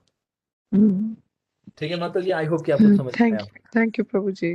ठीक है, चलिए एक प्रश्न और ले सकते हैं, 2-3 मिनट है। किसी का और कोई जिज्ञासा है या कोई डाउट है तो पूछिए। मोहित प्रभु आपका हैंड रेज है। यस मोहित प्रभु। जैसे ये वॉइस आपकी क्रैक हो रही है, थोड़ा सा सही से बोलिए। प्रभु जी मेरा प्रश्न है, आप सही आ रही प्रभु जी? आवाज ठीक है? नहीं, आप बोलिए, मैं प्रयास करूंगा, अगर कुछ नहीं आएगा तो रिपीट कर दीजिएगा बिना बुरा माने। बताइए। हाँ प्रभु जी मेरा प्रश्न ये था कि इंद्रदेव थे, उन्होंने चित्रकेतु का वध किया, वो मतलब जो उनने जो दधीची के आई थिंक जो हड्डियों से बना हुआ अस्त्र था उससे शायद उनको मारा था। शायद नहीं, जो दधीची मुनि जो तपस्या कर रहे थे, उन्हीं उन्हीं के, है ना, बैकबोन से, मतलब इस जो पीठ की जो हड्डी होती है, रीढ़ की हड्डी, उससे वो बना था। ये बिल्कुल कंफर्म है और इसमें कोई डाउट नहीं होना चाहिए। हाँ आगे बताइए। तो प्रभु जी ये जो इनको आइडिया बताया था ये भी भगवान ने ही सजेस्ट किया था इंद्रदेव को? स्वयं भगवान ने बताया था, और ये बहुत पेनफुल वाला लीला है कि भगवान अपने भक्त के साथ कैसी कैसी लीला करते हैं, इसीलिए तो जीवन में इतने सारे दुख मिलते हैं। तो ये भगवान की कृपा समझा कीजिए, और ये कृपा कैसी है जो हमें सामान्य व्यक्ति और सामान्य चेतना से समझ में नहीं आएगा। इसीलिए गुरु और भगवान के संरक्षण में भक्ति का अभ्यास करना चाहिए। वहां पे जब आप वो कथा पढ़ेंगे तो भगवान के आंखों में आंसू होता है उस समय में जब वो बता रहे होते हैं। अब सोचिए, कोई जो आपसे इतना प्रेम कर रहा हो और जो आप पे पूरी श्रद्धा रखता हो, पूरा विश्वास रखता हो, और आप उसी के साथ क्या करने जा रहे हैं, है ना, चीटिंग करने जा रहे हैं। आप सोचिए कितना पेनफुल होगा उसके लिए। तो भगवान ऐसा क्यों करते हैं? तो यही तो लीला है, और सारा तत्व ज्ञान है जो भक्त को ही पता होता है और किसी को नहीं। तो जो आप पढ़ेंगे भागवत तो उसमें ये कथा आपको बड़ा सुंदर दिखाई देगा। बताइए इसमें प्रश्न क्या है आपका। जी प्रभु जी, फिर वो जब ये सारा कुछ प्लान किया हुआ था और भगवान ने ही स्वयं इसको इंस्ट्रक्शन दिया था, तो इंद्रदेव को फिर ये सब क्यों मतलब फेस करना पड़ा, जो मतलब ब्रह्म हत्या का जो उनको वो लग गया, मतलब चित्रकेतु क्योंकि पिछले जन्म में पाए थे इसलिए। हाँ, अब जैसे आप भक्त हैं, मान लीजिए आप बैक टू गॉडहेड से थोड़े से पीछे रह जाते हैं और कोई और मिस्टेक, जैसे जड़ भरत का कहानी देखिए, जड़ भरत भी आते हैं 8वें स्कंद में। तो भाव के स्टेज पे पहुंच गए थे, प्रेम के स्टेज पे आने वाले थे। भक्ति का जो 8वां स्तर है वो भाव भक्ति है, और 9वां स्तर क्या है, प्रेम भक्ति, है ना। प्रेम भक्ति जैसी होता है, निष्ठा के बाद आसक्ति भाव, रुचि भाव आता है ना, भाव। तो भावा भक्ति से एक ही कदम पीछे थे प्रेमा भक्ति पे जाने पे। और वो जैसी एक गलती की है, क्या किए, वो हिरण के बच्चे से अटैच हो गए, तो उनका नेक्स्ट बर्थ क्या हो गया, हिरण। क्या हो गया, हिरण का हिरण। बच्चे कौन हो गया। लेकिन वो हिरण के शरीर में भी कौन थे, वो महाभागवत। उसी तरह से, क्योंकि चित्रकेतु पूर्व जन्म में भगवान के बड़े विशुद्ध भक्त थे, अनन्य भक्त थे। इनका जब गुणगान आप देखोगे तो ये जहां पे भी जाते थे भगवान का, है ना, गुणगान ही करते रहते थे। तो उसी तरह से इनको एक बताया ना कि मिसअंडरस्टैंडिंग की वजह से थोड़ा सा इनको श्राप मिल गया पार्वती जी से, और श्राप इन्होंने मुस्कुराते हुए, जैसे परीक्षित महाराज ने श्रृंगी का श्राप मुस्कुराते हुए बिना किसी, है ना, रिजर्वेशन से एक्सेप्ट किया था, और कोई उसका रिवर्ट नहीं दिया था उनको, जबकि राजा थे, रिवर्ट कर सकते थे, इतने पावरफुल थे। उसी तरह से चित्रकेतु जानते थे कि मेरा ये अंतिम जन्म है, इसीलिए मुझे अब कोई भी, इसीलिए कोई कष्ट मिलता है भक्ति करते वक्त, तो हमें समझ लेना चाहिए कि पूर्व जन्म का ये हमारा क्या चल रहा है, प्यूरिफिकेशन चल रहा है। ये भक्त लोग समझ नहीं पाते, इतना कष्ट मिलता है भक्ति करते वक्त, लोग सामान्य भक्त विचलित हो जाते हैं कि भक्ति करने के बाद भी ये हाल है तो हम क्यों भक्ति करें। अरे तो आपका हाल पे क्या मतलब है। अब आपका कोई कपड़ा फाड़ रहा है वो कपड़ा बदलने के लिए तो आपको चिंता क्या करना, आप कपड़े से अटैच हो, इसलिए कपड़ा भगवान फाड़ देते हैं। कहते हैं कि चलो ऐसे नहीं निकाल रहे हो, मैं फाड़ के निकालता हूँ। तो फाड़ के निकाल देते हैं। तो कष्ट देने का मतलब है वो प्यूरिफाई कर रहे होते हैं, आपके जितने कर्मा है वो सबको एक ही शॉट में निपटा रहे होते हैं। तो चित्रकेतु का श्राप से नहीं बचाया भगवान ने, और चित्रकेतु का ये लास्ट बर्थ भगवान ने दिखा दिया। इसीलिए उनको ज्ञात था। आप जब 6ठा स्कंद पढ़ेंगे तो वो हृदय में प्रार्थना कर रहे हैं, उनका प्रार्थना बड़ा सुंदर है चित्रकेतु का, कि भगवान आप इतने कृपालु हैं कि मैं शरीर कौन सा दिया आपने, असुर का, लेकिन हृदय कौन सा दिया, एक वैष्णव भक्त का। तो उस समय में आपको रखा हुआ है, और मेरे को, मेरे हृदय में आप हैं तो आपको कोई कष्ट ना हो जाए जब इंद्र मेरे पे प्रहार करे। सोचो, इसीलिए किसी भक्त जो प्रेमी भक्त हो उसको कभी भी हृदय से दुख नहीं देना चाहिए, क्योंकि वो भगवान को दुख हो जाता है, क्योंकि उसके हृदय में कौन रहते हैं, भगवान। तो बड़ा ये सुंदर लीला, बड़ा बड़ा इतना डायमेंशन है कथाओं में कि आप सुनोगे तो, इसलिए कहता हूँ कृष्ण को समझना बड़ा सरल है, लेकिन हम समझ नहीं पाते। तो यहाँ पे दधीची मुनि को भगवान ने ही सारा प्लान किया था, कि उनका भी लास्ट बर्थ था, और भगवान एक पल भी नहीं चाहते थे, लेकिन वो ये भी चाहते थे, वो दिखाना चाहते थे। हम बहुत सारी शिक्षा है, मैं अब समय नहीं है, मैं दधीची मुनि का कोई शिक्षा नहीं दे सकता। बहुत सुंदर शिक्षा है कि इतना बलिदान, इतना त्याग एक वैष्णव भक्त में ही हो सकता है, कि उन्होंने अपनी पूरी तपस्या का फल इंद्र को दे दिए, और भगवान ने क्या किया, उनको अपना धाम दे दिया। तो इसीलिए इस जगत में जितने वैष्णव अपमान सहते हैं, कष्ट सहते हैं, लेकिन भगवान को अत्यंत प्रिय है। और जो व्यक्ति सब कुछ मौज मस्ती करता है, पोस्ट पोजीशन पे बैठा है, धन संपत्ति है, सुंदरता है, बल है, भगवान उसको कहते हैं तुम यही रहो। इसीलिए इंद्र को बोले कि तुम इंद्र में ही शासन करते रह जाओगे, लेकिन मेरा असुर भक्त मुझे प्राप्त कर रहा है। बड़ा बड़ा सुंदर है, मतलब पढ़ोगे तो आंसू आ जाएगा आपके लीला में। ये ऐसा ऐसा लीला है भगवान का। इसलिए लीला को समझना सामान्य व्यक्ति के बस के बात नहीं है। इसीलिए बाहर से कथा नहीं सुनना चाहिए, परंपरा में सुनना चाहिए, ताकि भगवान और भक्तों का महिमा आपको पता चले, और आप फिर उस भगवान और उस भक्त की शरणागति लेने का अभ्यास करें पूरा जीवन। हम लोग क्या नहीं करते जीवन में खुश होने के लिए, लेकिन खुशी कहीं मिलता है, नहीं मिलता है। सब यहाँ है, भगवान और भक्त के पास है, पूरा जीवन हमारा यही है, भगवान और भक्त, बस। तो दधीची मुनि को मारने का भगवान का ही प्लान था, और इंद्र को उनकी इच्छा के अनुसार उनको भौतिक संसार में भगवान ने रखा, क्योंकि उनकी इच्छा थी राज्य भोगने की। तो भगवान ने कहा ठीक है। इसीलिए भक्त लोग बहुत सारे चीजें त्यागते हैं, लेकिन बाह्य दृष्टि से दिखता है कि नहीं, इनको ये करना चाहिए था, उनको वो करना चाहिए था, लेकिन उनको गोल क्लियर होता है तो वो फिर उस कार्य को कर रहे होते हैं। तो मृत्यु के समय में उनको मिल जाता है। जैसे भीष्म पितामह का भी एक उदाहरण दे देता हूँ। दुनिया क्या बोला उनको, अधर्मी, है ना, तुम मतलब नपुंसक हो, तुम अधर्मी राजा हो, तुमने, है ना, अधर्म का साथ दिया। लेकिन वो किसका आदेश था, भगवान का आदेश था, वो भगवान के आदेश का पालन कर रहे थे। तो ये सामान्य लोगों को नहीं पता है, लेकिन आचार्य लोग, और जब हम लोग लीला को तत्व दृष्टि से देखते हैं, तो भगवान एकदम मुस्कुराते हुए कहते हैं कि भीष्म आप मुझे प्राप्त करोगे। तो भगवान को प्राप्त किया ना मृत्यु के बाद। तुरंत भगवान को प्राप्त किया उन्होंने। तो इसीलिए लीला दृष्टि को तत्व से देखना है और भक्त से सुनना है, और ग्रंथों का जो रेफरेंस है उसको उस दृष्टि से देखेंगे तो हमें सब कुछ समझ में आ जाएगा कि भगवान कभी जीवन में किसी को कुछ उतार चढ़ाव दे रहे हैं तो उसके पीछे भगवान का प्रयोजन है। अगर भक्ति करते हुए कोई कष्ट आए तो विशेष कृपा मानिए भगवान का, कि भगवान आप पे विशेष कृपा कर रहे हैं, जैसे कुंती महारानी का प्रार्थना है। ठीक है, तो बहुत सारा डायमेंशन है, इतना चर्चा तो नहीं कर पाएंगे, लेकिन आपको सरल एक शब्दों में बता दें कि दधीची मुनि को मरवाने के लिए भगवान ने स्वयं उपाय बताया था, और भगवान चाहते थे कि वो इसी जन्म में उनको प्राप्त कर ले, बस, और कोई कारण नहीं। ठीक है। ठीक है थैंक प्रभु यू जी, आपने प्रभु जी। अच्छे से बताया, वन शॉट में बहुत सारे डायमेंशन बता दिए। अरे प्रभु जी, अब आप छेड़ोगे तो मेरे सारे सॉकेट सर्किट मतलब एक्सपार्क करने लगते हैं। इसीलिए बोलता हूं ना कि शास्त्रों को जीवन बना लीजिए, पूरा जीवन में कोई कष्ट नहीं बचेगा, हर चीज आप मुस्कुराते हुए बड़े से बड़े कष्ट को सह लेंगे, और भगवान आपको हर जगह दिखाई देंगे कि मैं यही हूँ, घबराओ मत। ऐसा है, इसलिए कथा सुनना चाहिए, लेकिन सेवा भी करना चाहिए और साधना भी करना चाहिए, सुबह उठ के जब भी करना है। आप लोग अभी भी बहुत सारे लोग नहीं कर रहे हैं। चलिए कोई बात नहीं, फिर भी हम प्रयास कर रहे हैं, हम अपना अपना कर्तव्य निभा रहे हैं। अगर हमारे में कोई भी सेवा का भाव शुद्ध हुआ तो हमारा पूरा विश्वास है कि आप लोगों का हृदय परिवर्तन हो ही जाएगा। मुझे पूरा विश्वास है, आपको हो ना हो, लेकिन मुझे कथा पे और भगवान पे और प्रभुपाद जी के प्रोसेस पे पूरा विश्वास है कि आप लोगों का हृदय शुद्ध होगा, इसी जन्म में हो जाएगा। चलिए, आप एक लास्ट प्रश्न कोई भक्त बोल दिए हैं तो इनकी ध्वनि मैंने सुन लिया, बताएं किनका है प्रश्न। जितेंद्र प्रभु जी। जितेंद्र प्रभु जी, ओके, जितेंद्र प्रभु जी बताइए, आप लास्ट हैं, आपका प्रश्न बताएं। कि आपने बताया कि जो जितनी भी नदियां हैं उनका उद्गम गंगा से ही हुआ है, तो थोड़ा सा उसके ऊपर प्रकाश डालेंगे। एक बार प्रश्न को दोबारा से पुनरावृत्ति कीजिए। एक चर्चा में अभी कल या आज की चर्चा में हुआ कि नदियों का, सारी नदियों का, चाहे वो कोई भी नदी हो, नाम अलग अलग है, लेकिन उद्गम गंगा से ही हुआ है। हाँ, अब देखिए, इस लीला को बामन देव की लीला से कनेक्ट करके देखिएगा आप।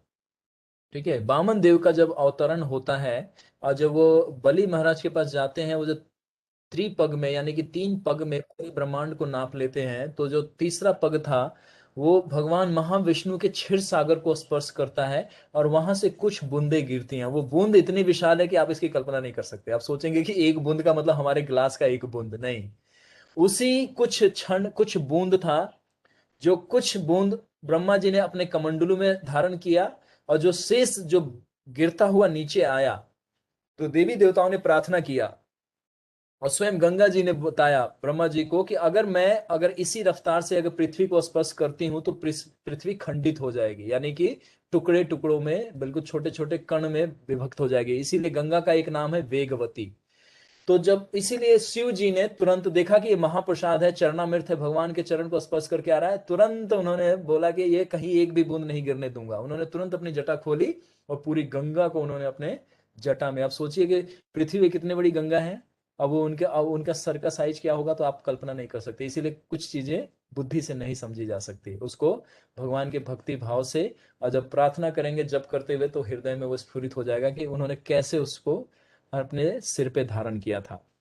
तो जो मूल जो जल का जो स्रोत है, नदी है, वो गंगा है।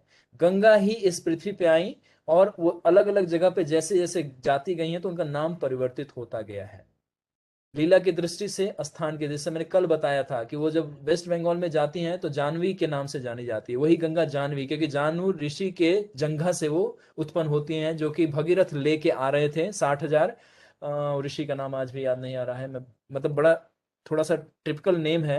60,000 छोटे छोटे होते हैं, उनके पुत्रों का वध हो जाता है किसी श्राप की वजह से, उनको अभय दान देने के लिए, उनको जीवन दान देने के लिए गंगा जी का, और वो लेके जाते हैं भगीरथ।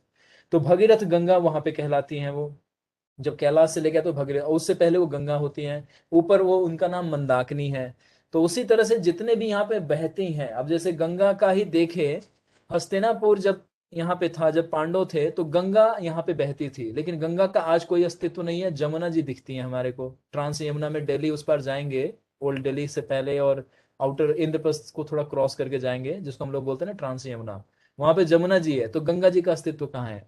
तो ये सब रहस्य है, सामान्य ज्योग्राफी के दृष्टि से आप नहीं समझ पाएंगे, और मेरे में भी इतनी क्षमता नहीं है कि मैं पूरा आपको एक्सप्लेन कर पाऊं। तो नदी एक है, लेकिन स्थान बदलते बदलते उनका नाम बदल जाता है। अब जैसे इसका एक सरल उदाहरण दे देता हूं, एक आंसर 1 लाइन में।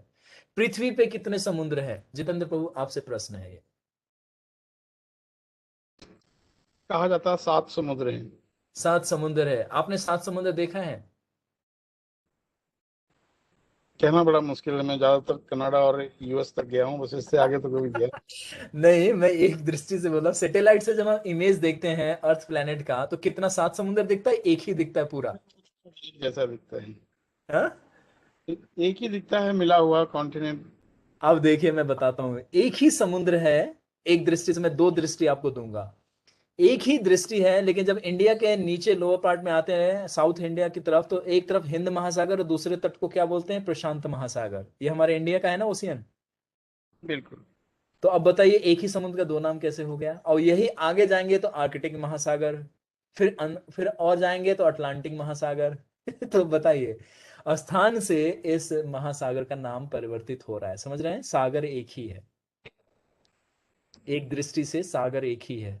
इस पृथ्वी पे जल का जो स्रोत है वो एक ही है, समुद्र। समझ पा रहे हैं जितेंद्र प्रभु? यस प्रभु जी, मैं समझ ये गया। थोड़ा आपको बेसिक अंडरस्टैंडिंग से समझा रहा हूं, फिर आप नदी को समझ जाएंगे, ठीक है?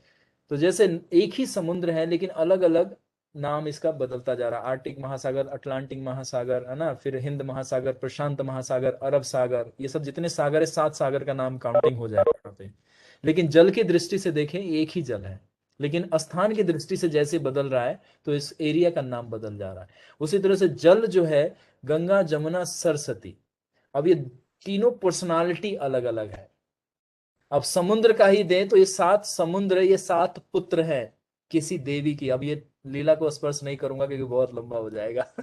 ये श्राप के वश इस पृथ्वी पे आए हुए हैं और ये लावण्य सागर के रूप में यहाँ पे रहते हैं। कभी अवसर मिलेगा तो आपको तुलसी महारानी की कथा में इस कथा को भी हम पर्दा हटा देंगे, सबको अच्छा लगेगा। तो ये 7 है भी और नहीं भी है, तो आप समझते रहिए कैसे हैं। उसी तरह से जल को आप जल ही समझिए। यहाँ पे गंगा जो है वो मुख्य, इसीलिए कहते हैं ना भगवान की नदियों में मैं गंगा हूँ, है ना, नदियों में मैं गंगा हूँ। भगवान जो अपना ऑपलेंट बताते हैं कि मैं पशुओं में सिंह हूँ, वृक्षों में मैं वटवृक्ष हूँ। उसी तरह से नदियों में क्या बोलते हैं? गंगा हूँ। पर्वतों में मैं सुमेरु हूँ। तो उसी तरह से सबसे श्रेष्ठ जो नदियों में है वो गंगा इसीलिए है क्योंकि ये सारे नदियों का और मुख्य नदियों की उद्गम यही है सबका। आप थोड़ा सा आगे और कथा उथा सुनेंगे और इस पर्सनालिटीज को स्टडी करेंगे तो आपको समझ में आ जाएगा। इसीलिए इतना अभी खाली मैंने एनालॉजी से आपको समझाने का प्रयास किया कि समुद्र एक ही है, लेकिन अलग अलग देश और उसकी सभ्यता बदलने से उसका नाम बदल जाता है। समझ पा रहे हैं जितेंद्र प्रभु? यस प्रभु जी, समझ हाँ में आ गया। हाँ। थैंक तो यू अब प्रभु आपको जी। किसी दिन आपको बता देंगे, गंगे च यमुने च गोदावरी सरस्वती नर्मदा सिंधु कावेरी जले अस्मिन सानिध्यम कुरु। 7 नदियों के नाम गिना दिया आपको, गंगा, जमुना, सरस्वती, नर्मदा, कावेरी। हाँ, इस तरह से 7 नदियां ये हो गई। तो जल है, लेकिन ये अलग अलग पर्सनालिटीज हैं। ये फीमेल पर्सनालिटीज हैं, अलग अलग पर्सनालिटीज हैं। भगवान की लीला में ये लोग अलग अलग रूप धारण करके भगवान को क्या करते हैं? अपना सेवा देते हैं। तो इसीलिए इसको समझना है, ये कारण सागर का कुछ जल यहाँ पृथ्वी पे गिरा, वही नदी के रूप में परिवर्तित हो गई है। बस इतना रहने दीजिए, आज बहुत हो गया। आज हम अपनी समय सीमा फिर लांघ गए, तो इसके लिए क्षमा कीजिए सभी लोग। आप लोग अब विश्राम कीजिए। कल ताटका वध का सुंदर लीला सुनेंगे और भगवान स्त्री को ना मारने का क्या एक्सक्यूज देते हैं, और फिर बाद में भगवान किस परिस्थिति में आके उस ताटका का वध कर देते हैं। तो इट्स आउट ऑफ कंपैशन, भगवान करुणा की दृष्टि से उस तारका स्त्री को उस शरीर से मुक्त करेंगे कल। तो इस लीला का कल आप लोग जरूर श्रवण कीजिएगा। ठीक है, तो आप विश्राम कीजिए। यहीं पे हम विराम देते हैं। हमारे वाणी में जो भी त्रुटि रह जाती है, हम इतने पारंगत नहीं है, इतने एक्सपर्ट नहीं है। I am not good reciter, I am not good a narrator, but still मेरा भी प्योरिफिकेशन का एक पार्ट है। आप लोग प्रेयर कीजिए, आप लोग ब्लेसिंग दीजिए सारे वैष्णव भक्त लोग, ताकि मैं इस सेवा को अच्छे से कर पाऊँ आप लोगों के लिए। Thank you very much. Hare Krishna. Shri Shri Radha Gopinath भगवान की जय। श्री श्री सीताराम लक्ष्मण भक्त हनुमान की जय। आप गौर भक्त वृंद की जय। थैंक यू प्रभु जी, टेक हरे केयर। कृष्णा। सभी लोग अब विश्राम कीजिए।